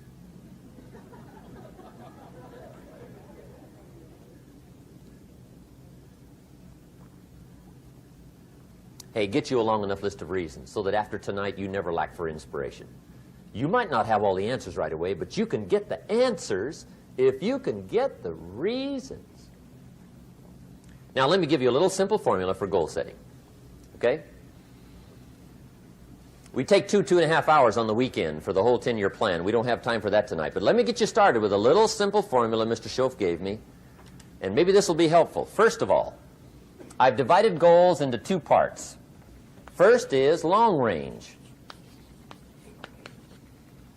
Long range goals. That's your dreams. Your dreams for the next 3, 5, 10, 20, 30, 40 years. Actually, the rest of your life. Your dreams. You've got to keep dreaming. Ronald Reagan, president, said to the joint session of Congress a few weeks ago, the Republic is a dream. And if we don't keep dreaming, we will lose the Republic. Your better future is a dream for yourself and for your family. Where do you want to go? What do you want to do? What do you want to be? What do you want to see? You've got to dream dreams. There's a Bible phrase that says, without dreams and visions, people perish. You've got to have something to go for that inspires the heart and the soul. Dreams. From the children of Sanchez, it says, take the crumbs from starving soldiers, they won't die. Take the bread from hungry children, they won't cry. But without dreams, we all will die. You've got to dream. Don't lose your dreams for yourself, for your future, for your family. The dreams of love and enterprise and travel and doing things, becoming something unique on your journey here. Don't lose your dreams. Do some dreaming. That's long-range goals. You've got to have those. So that's number 1. Here's the second part of goals, short range. Short-range goals. That's your goals for tomorrow, this week, this month, this year, the immediate future. We call these confidence builders. Because if you set up something short-range, go for it. Get it. Latch onto it. Work hard. Accomplish it. That starts building your strong feelings to go for your dreams. Now, I've divided goals into 3 categories. Here they are. Number 1 is economic. That's your goals for money, income, business, profits, production. Economics. Make sure you've got your economics well planned. Economics plays a major role in everybody's life. Economics is major, which means it ought to be meticulously well planned for tomorrow, this week, this month, this year, long range. What if you asked somebody tomorrow if you could see their meticulously well-planned list of economic goals? What would they probably say? They say, you some kind of a nut? You must be weird. Hey, I found out what success is. Success is doing what the failures won't do. Make sure you've got your economics well planned. It'll put you in the top 5%. one of the key little subjects we talk about on the weekend is the 7 fundamentals for wealth and happiness. And that's one of them, well-planned economics. It's a fundamental if you want to do well. Join the top 5%. Anybody in this room can join the top 5%, if you will. Okay. Now here's the second category of goals, things. Make a list of the things you want.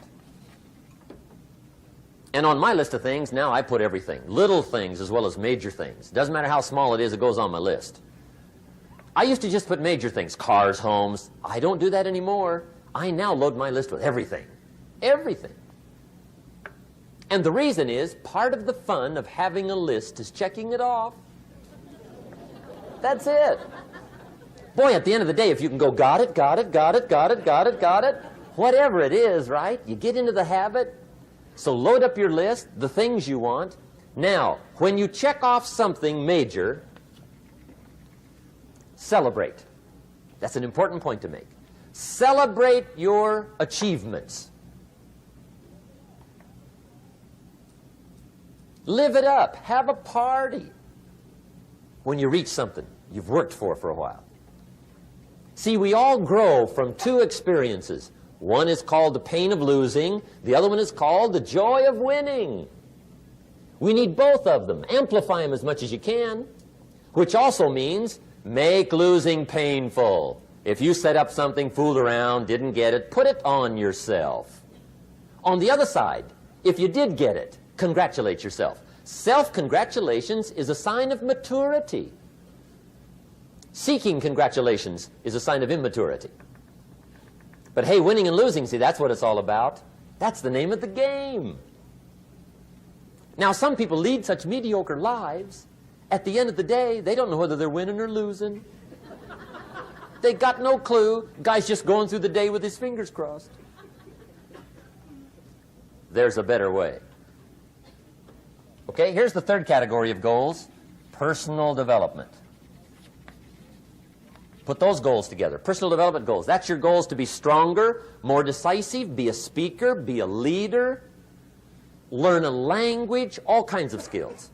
Okay? The whole weekend seminar was designed to improve all your skills so that you walk away more skillful. And that's what you want, the personal development skills. That's what attracts, that's what brings good things to your life, the person you become more skillful. Now, this is quite a package to work on. Economics, things, personal development. For tomorrow, this week, this month, this year, long range. Okay? That'll get you started.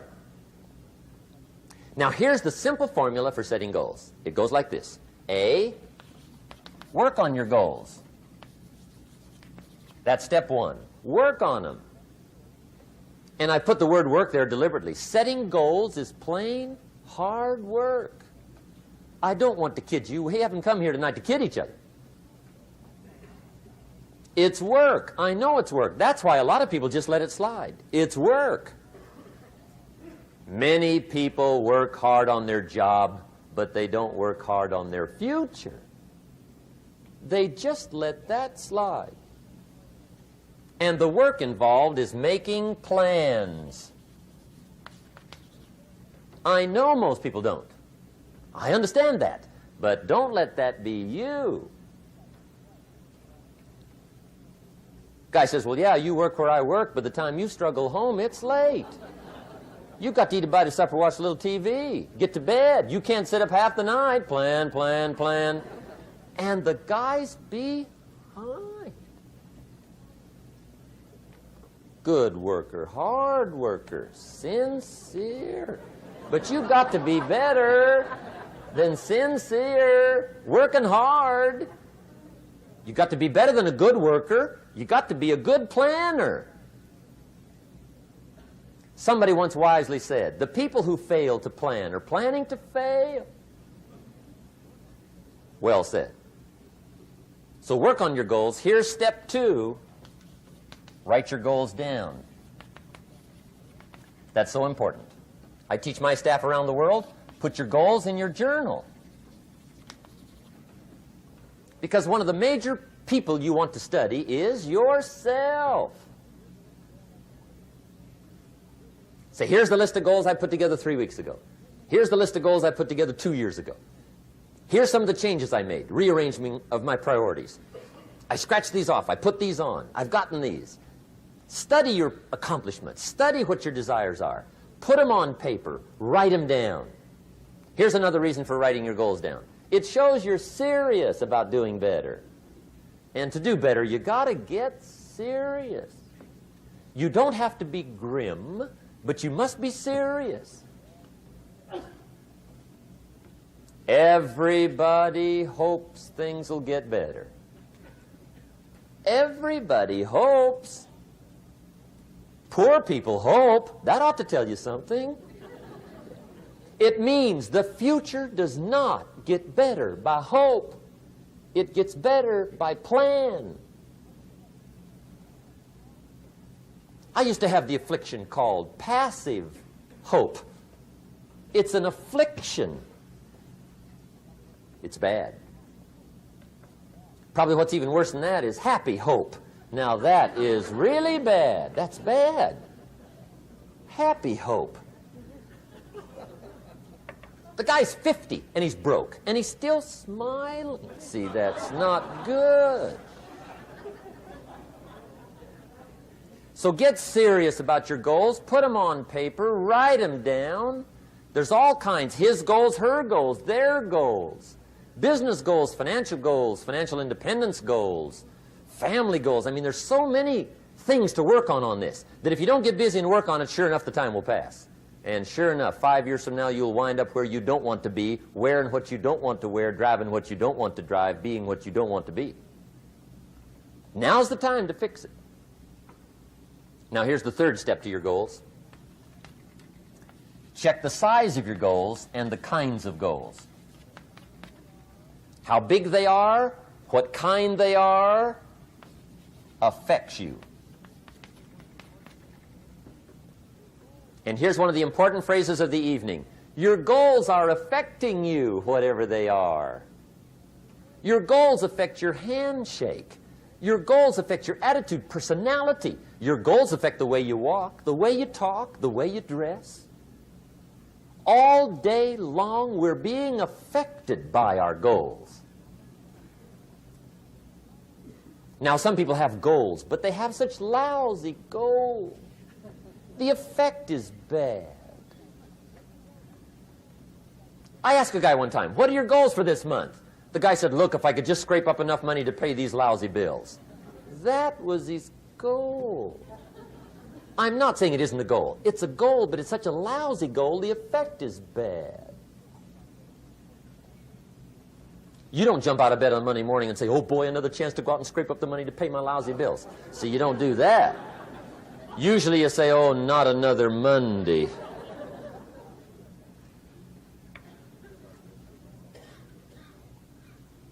And some people have so given up on life, they have joined the thank God it's Friday club.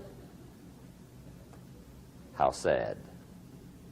Surely those are the same people, when life is over for them, will say, thank God it's over. Let me give you a Bible philosophy that teaches how to get whatever you want.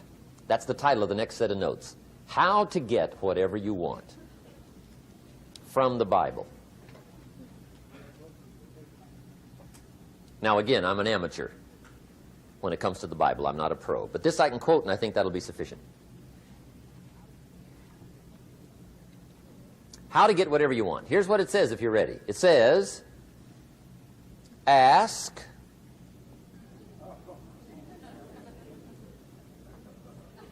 that's it. End of notes. Ask. If there's one art in life to learn extremely well, that's got to be one of them. The art of asking. What does ask mean? Ask means, what do you want? And the formula is staggering. It says ask and what? A guy ought to look into that.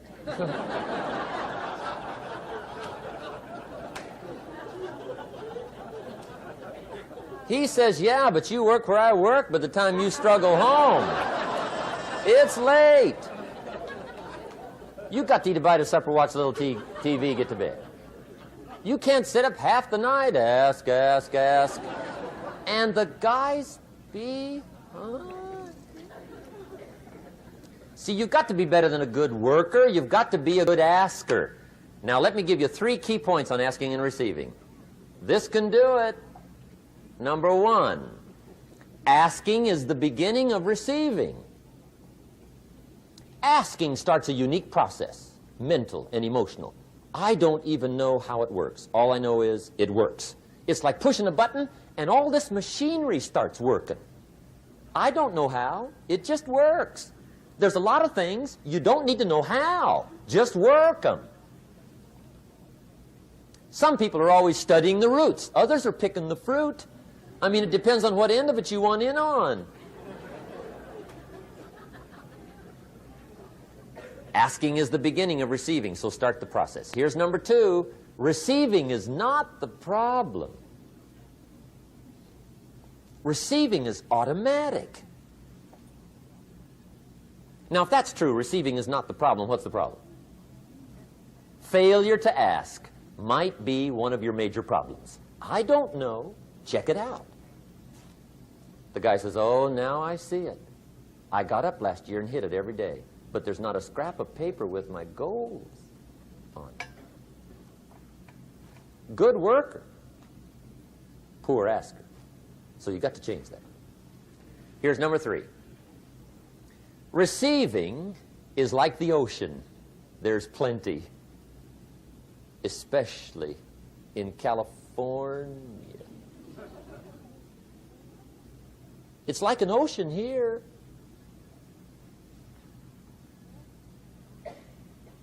Success is not in short supply. It isn't rationed, and you stepped up to the window and it was all gone. No, no, no. It's like an ocean here. Now, if that's true, what's the problem? Well, some people go to the ocean with a teaspoon. Have you got the picture? See, what you want to do in view of the size of the ocean is trade your teaspoon for at least a bucket, and you'll look better down at the ocean. Kids won't make fun of you, right? Okay. Now, there's 2 ways to ask, and we'll wrap up goal setting. 2 ways. Here's number 1. Ask with intelligence. It didn't say ask intelligently, but I'm sure it meant that. Don't mumble. You don't get anything by mumbling. Be clear. Be specific. Intelligent asking means how wide, how high, how soon, when, what size, what color, how much. Define what you want and describe what you want. That's powerful. In the weekend seminar we teach, goals become like a magnet. They pull you that direction. And the better you describe them, the more they pull. So ask intelligently. Here's number 2. Ask with faith. That's the childish part of the equation. Believe you can get what you want like a child. Not an adult. Adults are too skeptical. So the formula really reads, make plans like an adult and believe in them like a child. And the most incredible things will happen. Just try it for 90 days. Just try it. You can always go back to the old ways. Just try it. Just 90 days, 90 days. Now, here's the last qualifying phrase on goal setting, as we promised to qualify everything. And it simply goes like this. Remember, you won't get everything you want. And we've already studied the reason for that. Simply, sometimes it hails on your crop and rains on your parade. It's that kind of planet. So you won't get everything you want, but if you will work this goal-setting formula, you can get plenty for wealth and happiness. Okay, that's goal setting. We use it around the world. We recommend it. Now, maybe it won't work as well for you as it has for me. I don't know. Maybe not. But what if it did? You got to try. Okay. Here's the last subject, the day that turns your life around.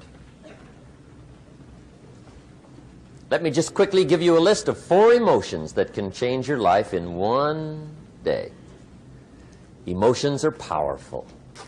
Sometimes it doesn't take much to alter your whole life direction.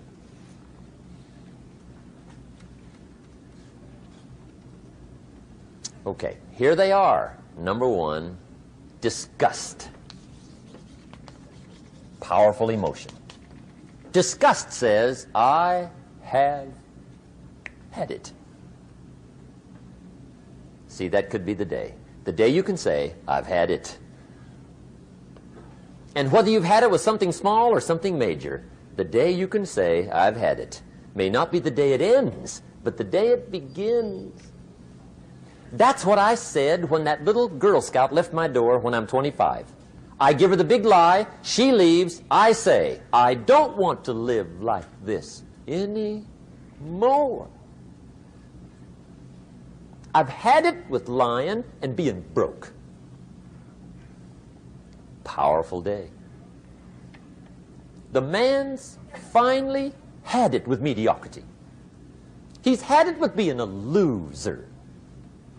He's finally had it with those awful sick feelings inside, knowing his wife is at the grocery store looking at 2 cans of beans, one marked 37 cents, one marked 39 cents. And the guy sick inside knows his wife's going to buy the 37-cent can, and she doesn't even like the brand. Do you know why she's going to buy the 37-cent can? To save 2 cents. The guy sick inside finally says, I've had it. Being on my knees in the dust looking for pennies? We're not living like this anymore.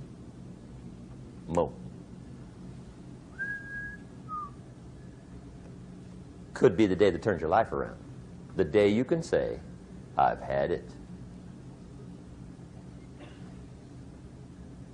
He walks into his closet and rips everything in it to shreds and says, I've worn this embarrassing stuff for the last time. And not only will I never wear it again, no one else will ever wear it again.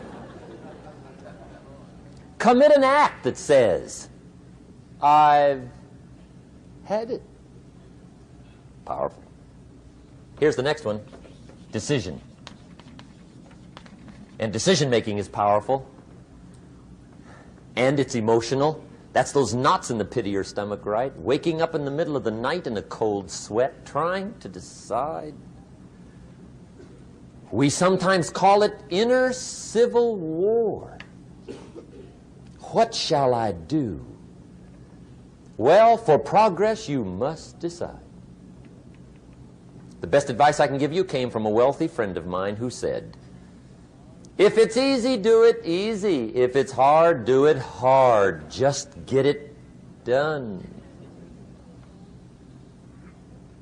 If you went home tonight and in the next few days cleaned up a whole list of decisions, that might furnish enough inspiration for the next 10 years.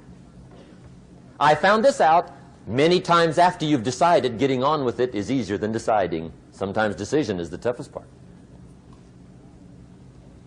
Here's the next emotion, desire, wanting to bad enough. And I don't know how to tell you to want to. That's something you've got to come up with. There's 2 things I know about desire. Number 1, it comes from inside, not outside. You don't send off for it. Number 2, I know desire can be triggered by something. Who knows what it might be? Sometimes desire waits and sleeps for something to happen. Maybe it's a book, maybe it's a song, maybe it's a sermon, maybe it's a lecture, a seminar, maybe it's the conversation of a friend, a happening, an event. Who knows? The best advice I can give you is what I give my staff. It goes like this: welcome every human experience. You never know which one is going to turn it all on. even the bad experiences. Sometimes from the bitterest experience comes the greatest awakening. So let down the barriers, take down the walls. The same wall that keeps out disappointment keeps out happiness. Let life touch you. Don't let it kill you, but let it touch you. Here's the last one. This one's powerful. Resolve. Resolve says, I will. Two of the most powerful words in the language. I will. Benjamin Disraeli once said, nothing can resist a human will that will stake even its existence on the extent of its purpose. Shortly put, I'll do it or die. See, that's powerful. That could be the day that turns your life around. The world has a strange way of stepping aside when somebody says, I'll do it or die. The man says, I will climb the mountain. They've told me it's too high, it's too far, it's too rocky, it's too difficult, it's never been done before, but it's my mountain, I will climb it. Pretty soon you'll see me waving from the top. Or dead on the side, because I ain't coming back.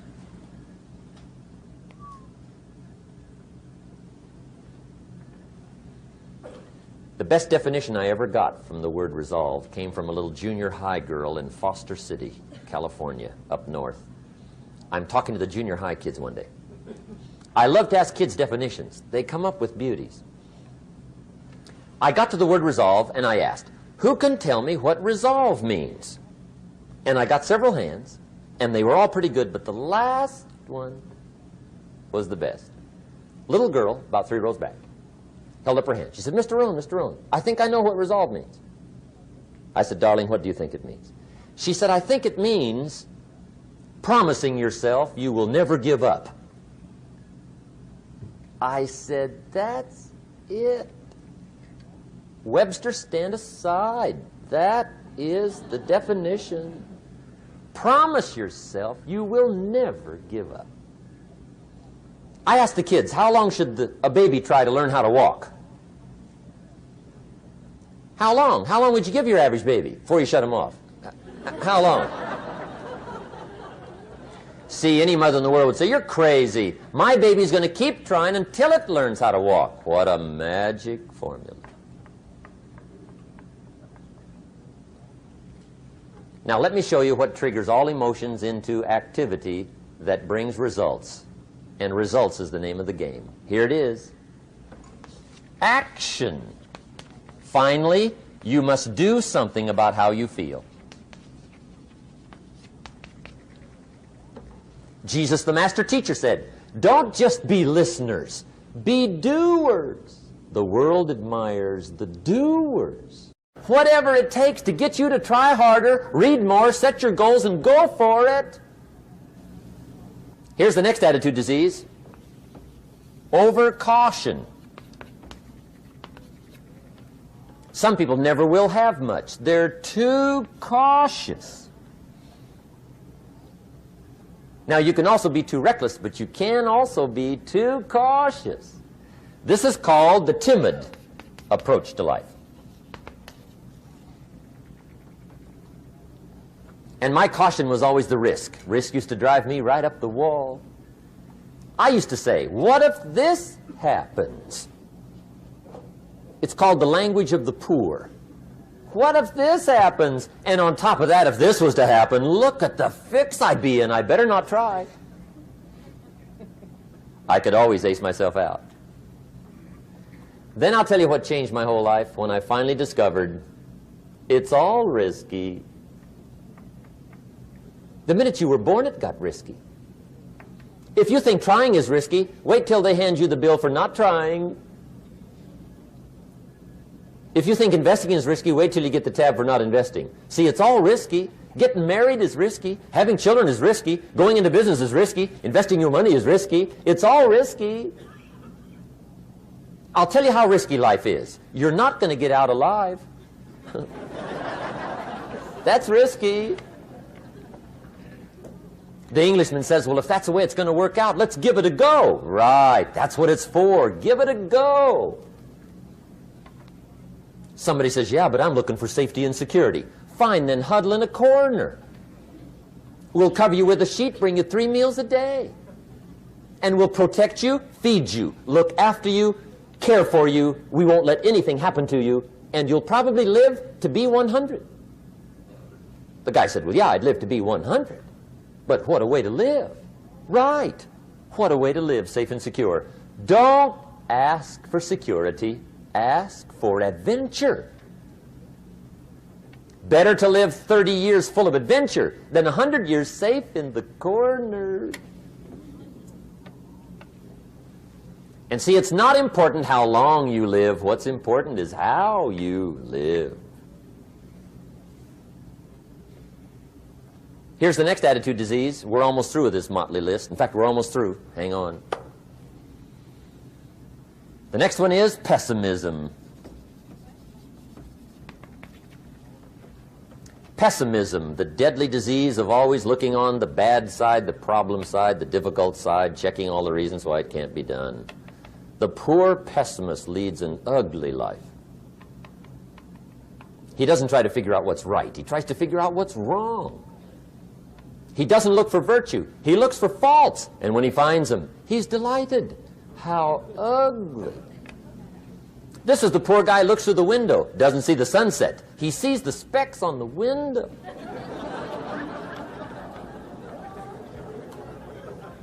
And this is the poor guy, right, who rushes up, takes such leave of his senses. This guy rushes up and he says, I've got 5 good reasons why it won't work. He's so dumb he doesn't know. All he needs 1. He's got 5.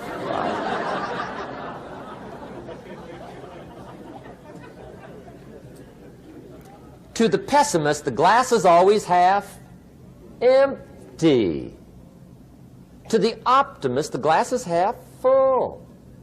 Why would the same measure affect people 2 different ways? Answer, it all depends on how you look at it.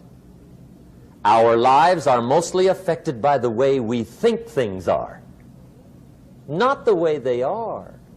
The way we think they are affects us most. There's a subject we don't have time to get into tonight called better thinking habits. One of the major things Shove taught me when I met him, he said, poor thinking habits keeps most people poor. Not poor working habits. Most people work hard, but they don't think hard. And Shove taught me that the mind is like a factory, a mental factory. And whatever you think about all day long pours ingredients into this mental factory. And that's what builds the economic, social, financial fabric of your life.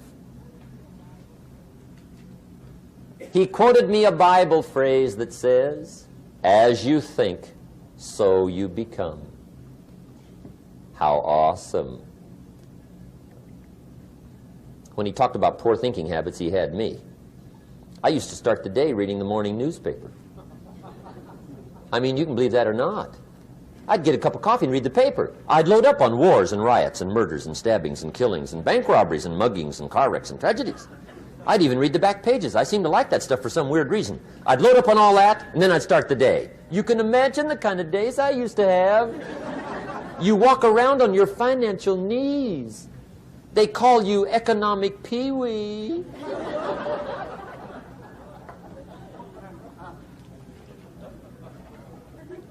The guy says, I want to be a great leader. Wonderful. The first thing we do is follow him to his house. When we get there, we walk in and check his library, number 1. Somebody says, well, why check his library?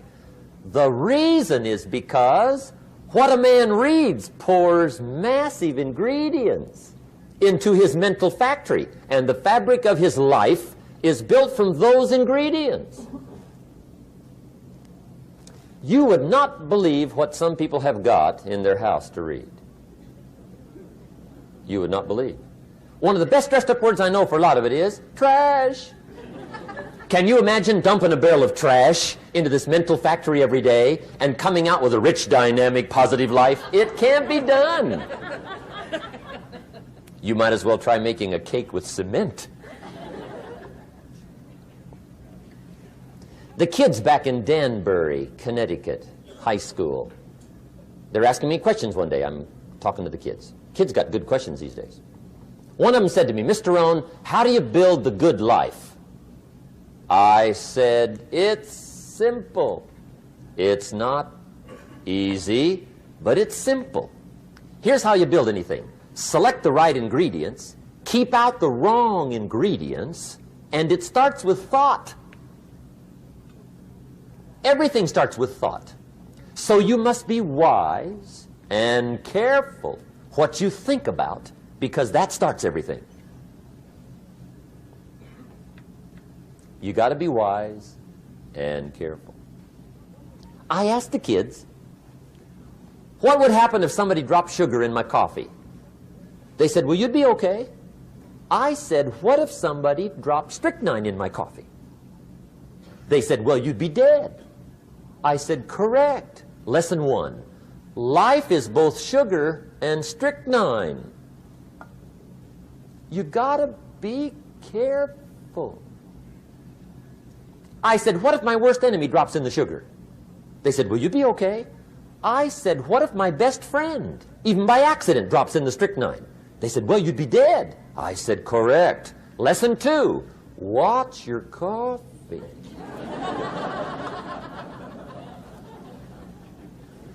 You got to be careful. See, it doesn't matter who hands you the bad stuff. It doesn't matter where you get the bad stuff. It'll still do its damage on your bank account, wherever you get it. Mr. Schoaf gave me one of the greatest phrases when I first met him when he said, Jim, every day stand guard at the door of your mind. How important.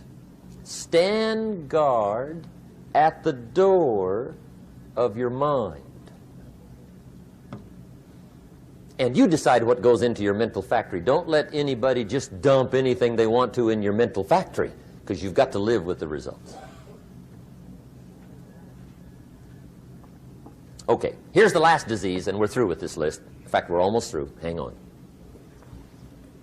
The last subject is very brief. The last disease, but this one is deadly. Engage in this one, indulge in it even slightly, and you might as well forget the future, because it's going to forget you. Complaining, crying, whining, griping, a Bible word called murmuring. See, that'll ace your future. Spend 5 minutes complaining, and you have wasted 5. And you may have begun what's known as economic cancer of the bone. Surely they will soon haul you off into a financial desert and there let you choke on the dust of your own regret. I hope I said that well, so you won't forget. It's a deadly disease. If you don't think it's bad, ask the children of Israel of Old Testament fame. Typical of us all, their story just happened to get in the book. Story says, children of Israel were slaves. God performed a series of dazzling miracles and got them out. And now they're heading for the promised land. Remember the story? Heading for the promised land. Tragedy of the story, they never got there. Reason. From day one, they started to complain. They griped about the water. They griped about the weather. They whined and cried and griped about the food. They griped about the leadership. They whined and cried because it was too far, too cold, too hot, too difficult, too miserable. I mean, they whined and cried for years. Finally, God said, I've had it, trip canceled. Or something like that. The story says they died in the desert, never got to the promised land. Which I think means 2 things. Indulge in this long enough, you get your future canceled. And I guess it also means even God himself can only take so much.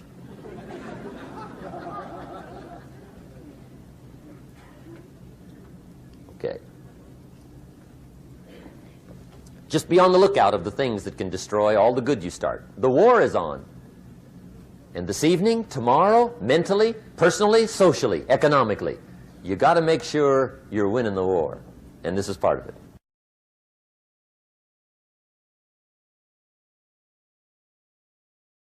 Diseases of attitude. It's never that pleasant to talk about the negative, but we got to talk about it because life is part negative. These attitude diseases are like weeds that grow in the garden. It's a normal part of life. Here's a good phrase to note. Negative is normal. It's not successful, but it's normal. It's part of life. And here's the next key, in my opinion. You must learn to handle the negative. Don't ignore it. Handle it. Now, I know some people teach the other way. And listen to them, and listen to me, and then make up your own mind. Right? Don't be a follower. Be a student. But I say you got to handle the negative.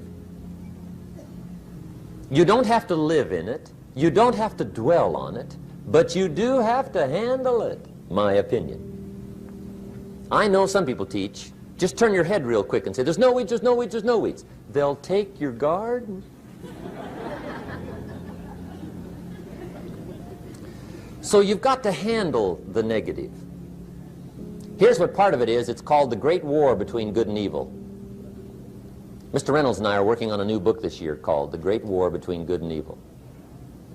And there is a war on. The minute you were born, you got involved in the war between good and evil, between darkness and light, between negative and positive, between evil and good, between tyranny and democracy, between weeds and human activity. I mean, the war is on. If democracy sleeps, guess who never sleeps? Tyranny. In the absence of light, guess what's automatic? Darkness. If good does not arouse itself and become active, guess what moves in? Evil. It's a war. A mental war, a physical war, a financial war, between enterprise and ease, between accomplishment and failure. It's a war. That's why there's an Old Testament phrase that gives the best advice for human activity when it says, 6 days labor, 1 day rest. Now, I'm sure we've taken that to mean, don't work all 7 days, take one off. Here's what it also means, only take one off. Or you're liable to lose the war. Now, we've got it down to 5 and 2, and maybe that's not too dangerous, I don't know. If God would have thought of 5 and 2, he might have made it 5 and 2, I don't know. You can't think of everything. But here's what it does mean. Enterprise is better than ease. If you rest too long, the jungle overtakes the village.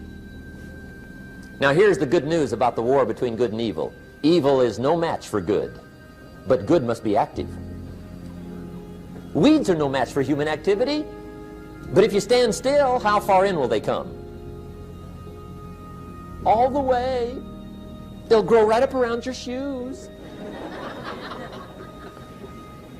But if you get busy, how far back can you take them? As far as you wish.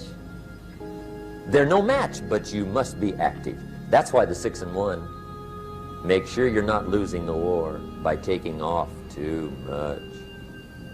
Guess what the average years are after retirement? 6. 6. Which means don't retire. Your chances are too slim. Okay. The war between good and evil, the weeds. You got to make sure you recognize the negative, handle it, deal with it, and then go on. Let's make a list of the diseases of attitude that can wreck all your chances to do well. One of the words that destroys everything is called neglect. Neglect. And I found this out. A week of neglect could cost you a year of repair. It isn't worth it. So what to be on the lookout for? Here's the list. If you were making it, you'd have the same list I've got. Right? We're not covering anything new tonight. This is a reminding session, not a teaching session. But it doesn't hurt to go over it again. Here's the list. Attitude diseases. Number one is indifference. The shrug of the shoulder. The guy's not even concerned. He's just drifting. This is called the mild approach to life. A disease known as mildness.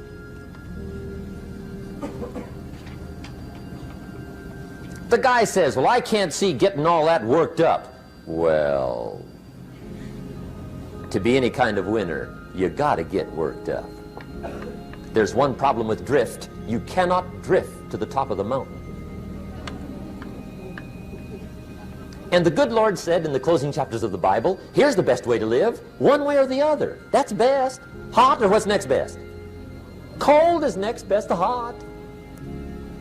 Not the half-baked middle, lukewarm, not too hot, not too cold. What a sad way to live. I think what it means is pick a direction and go with everything you got. Just pick one and go.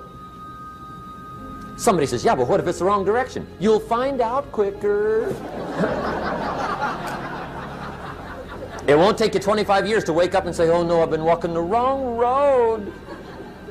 I told my staff the other day, next best to prosperity is adversity. If one doesn't get you, pray for the other. We all do better from one of two reasons, inspiration or desperation. And I don't wish anything bad on you tonight, but if you're not inspired, I hope a wagon comes down your rut.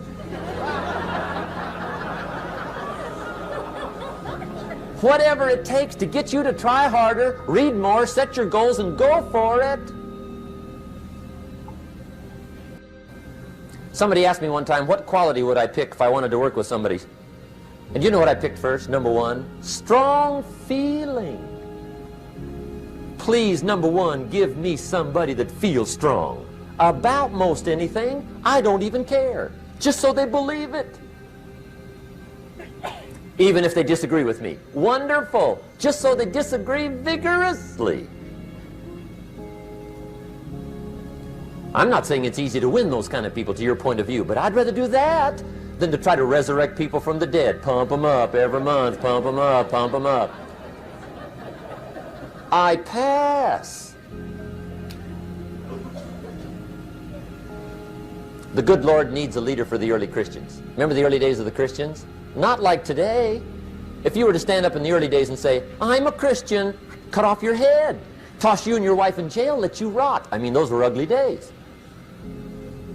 Being a Christian back then was not called socially acceptable.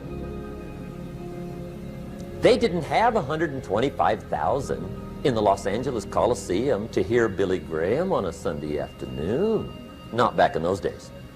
Back in those days when the Christians got in the Coliseum, it was a different story, right? I mean, the word was, stay out of the Coliseum, especially on Sunday.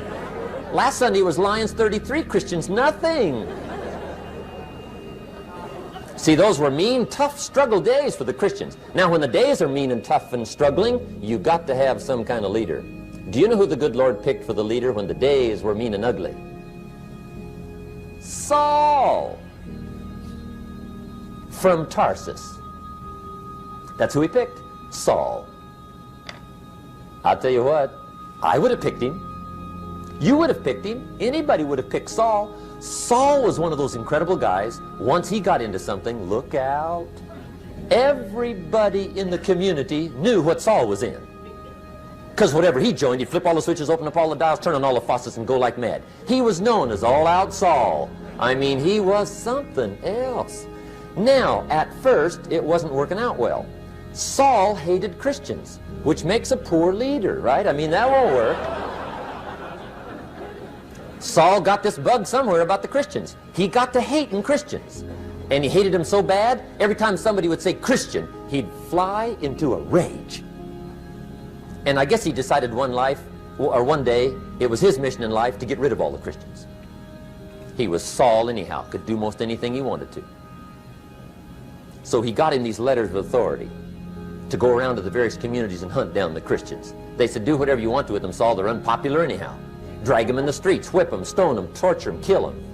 You mention the name Saul from Tarsus to the early Christians, I'll tell you what they would do.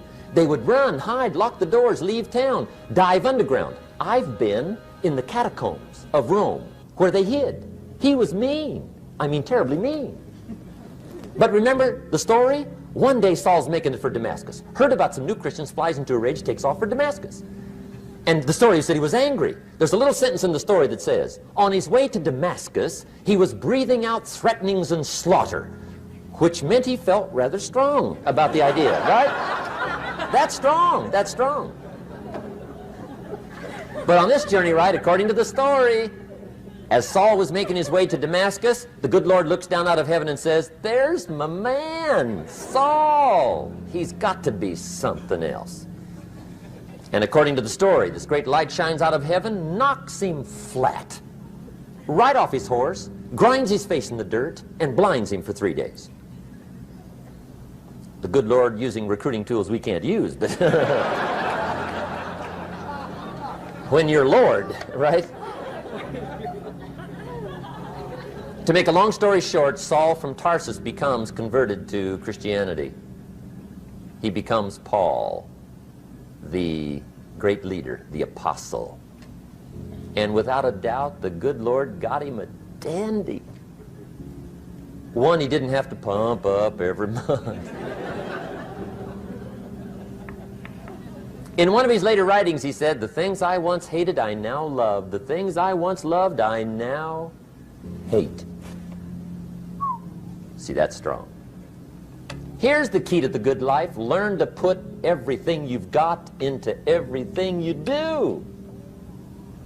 Whatever you are doing, pour it on. It will quickly open up into opportunity or quickly disclose to you that you ought to be doing something else.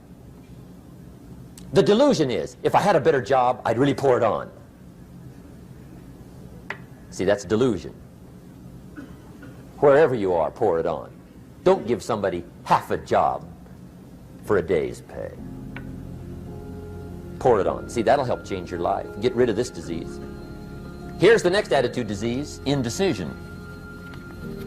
Mental paralysis. The guy can't make up his mind and it becomes a disease. Pretty soon he knows he's got it. The guy says, well, I know I'm on the fence. But he says, what if I get off on the wrong side? Listen, after a while it doesn't matter. Just get off. Any side will do. A life full of adventure is a life full of many decisions. The ones that turn out to be wrong give you better experience to make better decisions. So don't see how many decisions you can get out of, see how many you can get into. That's where the adventure is. So shake off this disease, indecision. The next one is doubt. Doubt's like a plague. And one of the worst is self-doubt. There are many, but that's one of the worst. The guy doubts himself.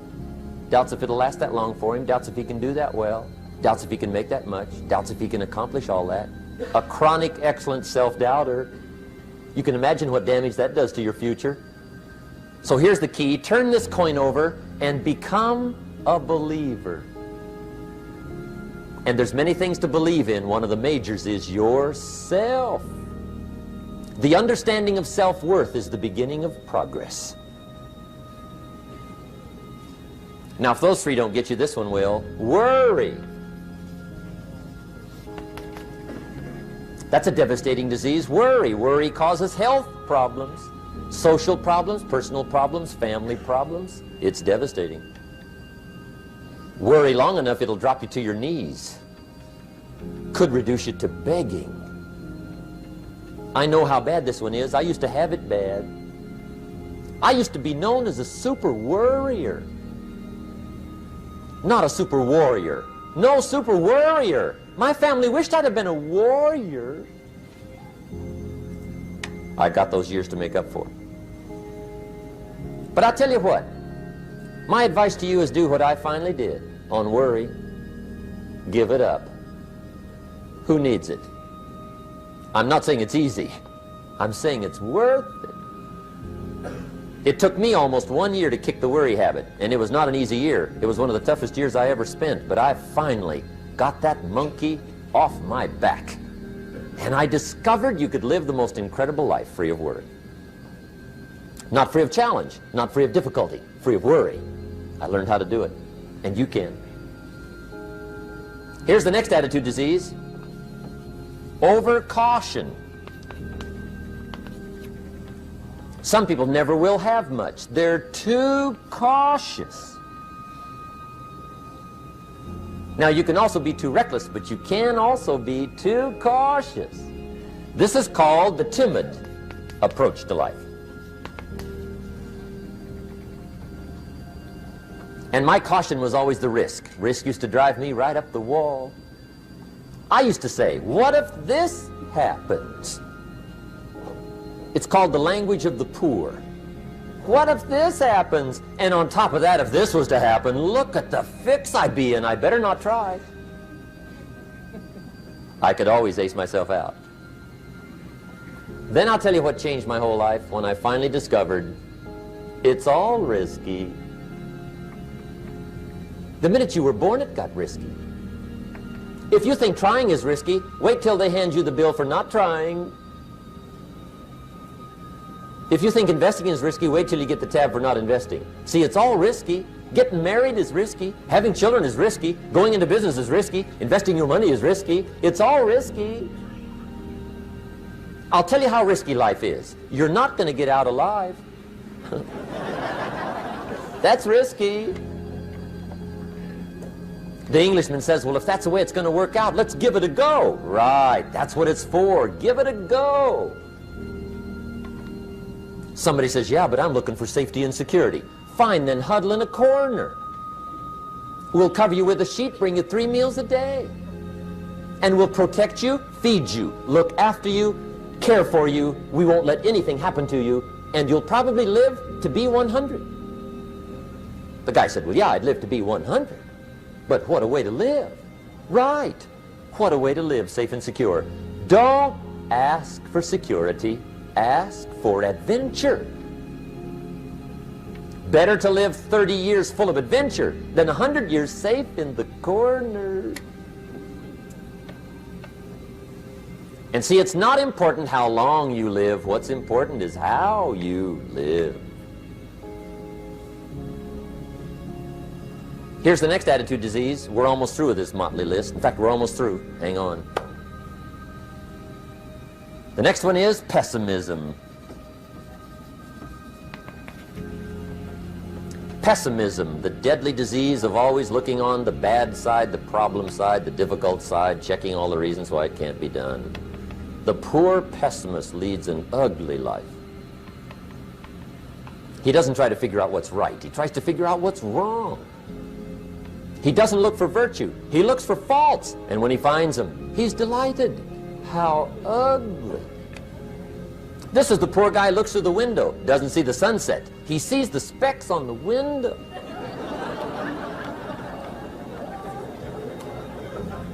And this is the poor guy, right, who rushes up, takes such leave of his senses. This guy rushes up and he says, I've got 5 good reasons why it won't work. He's so dumb he doesn't know all he needs 1. He's got 5.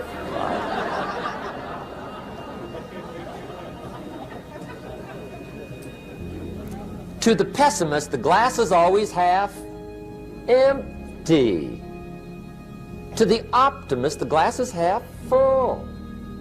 Why would the same measure affect people 2 different ways? Answer, it all depends on how you look at it.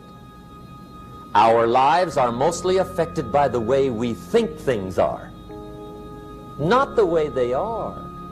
The way we think they are affects us most. There's a subject we don't have time to get into tonight called better thinking habits. One of the major things Shove taught me when I met him, he said, poor thinking habits keeps most people poor. Not poor working habits. Most people work hard, but they don't think hard. And Shove taught me that the mind is like a factory, a mental factory. And whatever you think about all day long pours ingredients into this mental factory. And that's what builds the economic, social, financial fabric of your life. He quoted me a Bible phrase that says, as you think, so you become.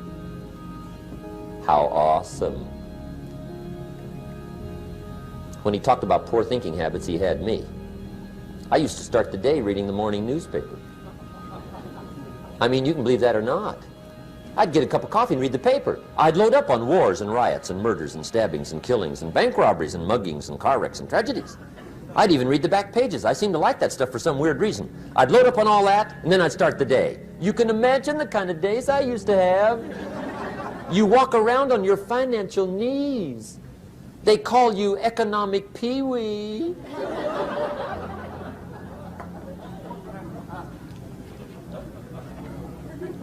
The guy says, I want to be a great leader. Wonderful. The first thing we do is follow him to his house. When we get there, we walk in and check his library, number one. Somebody says, well, why check his library? The reason is because what a man reads pours massive ingredients into his mental factory, and the fabric of his life is built from those ingredients.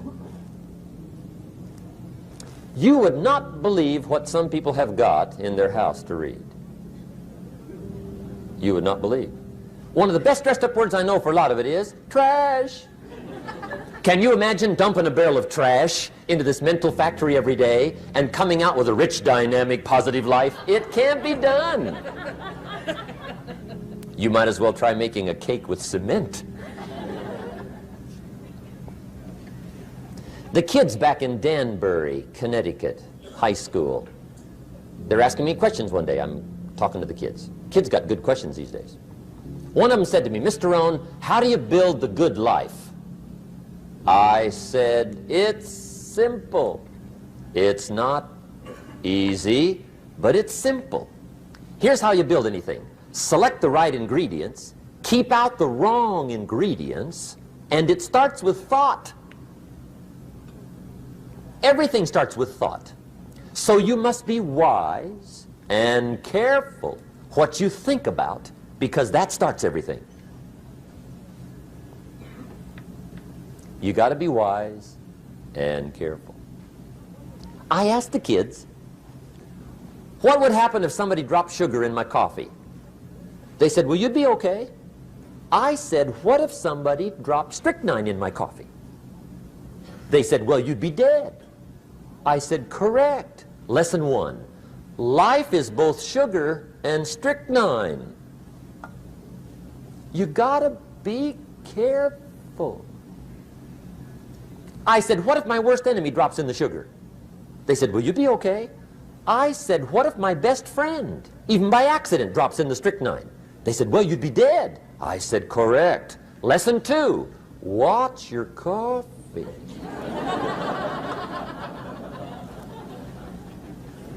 You got to be careful. See, it doesn't matter who hands you the bad stuff. It doesn't matter where you get the bad stuff. It'll still do its damage on your bank account, wherever you get it. Mr. Schoaf gave me one of the greatest phrases when I first met him, when he said, Jim, every day stand guard at the door of your mind. How important. Stand guard at the door of your mind. And you decide what goes into your mental factory. Don't let anybody just dump anything they want to in your mental factory, because you've got to live with the results. Okay, here's the last disease, and we're through with this list. In fact, we're almost through. Hang on. The last subject is very brief. The last disease, but this one is deadly. Engage in this one, indulge in it even slightly, and you might as well forget the future, because it's going to forget you. Complaining, crying, whining, griping, a Bible word called murmuring. See, that'll ace your future. Spend 5 minutes complaining, and you have wasted 5. And you may have begun what's known as economic cancer of the bone. Surely they will soon haul you off into a financial desert and there let you choke on the dust of your own regret. I hope I said that well, so you won't forget. It's a deadly disease. If you don't think it's bad, ask the children of Israel of Old Testament fame. Typical of us all, their story just happened to get in the book. Story says, children of Israel were slaves. God performed a series of dazzling miracles and got them out. And now they're heading for the promised land. Remember the story? Heading for the promised land. Tragedy of the story, they never got there. Reason: from day one, they started to complain. They griped about the water. They griped about the weather. They whined and cried and griped about the food. They griped about the leadership. They whined and cried because it was too far, too cold, too hot, too difficult, too miserable. I mean, they whined and cried for years. Finally, God said, "I've had it, trip canceled." Or something like that. The story says they died in the desert, never got to the promised land. Which I think means two things.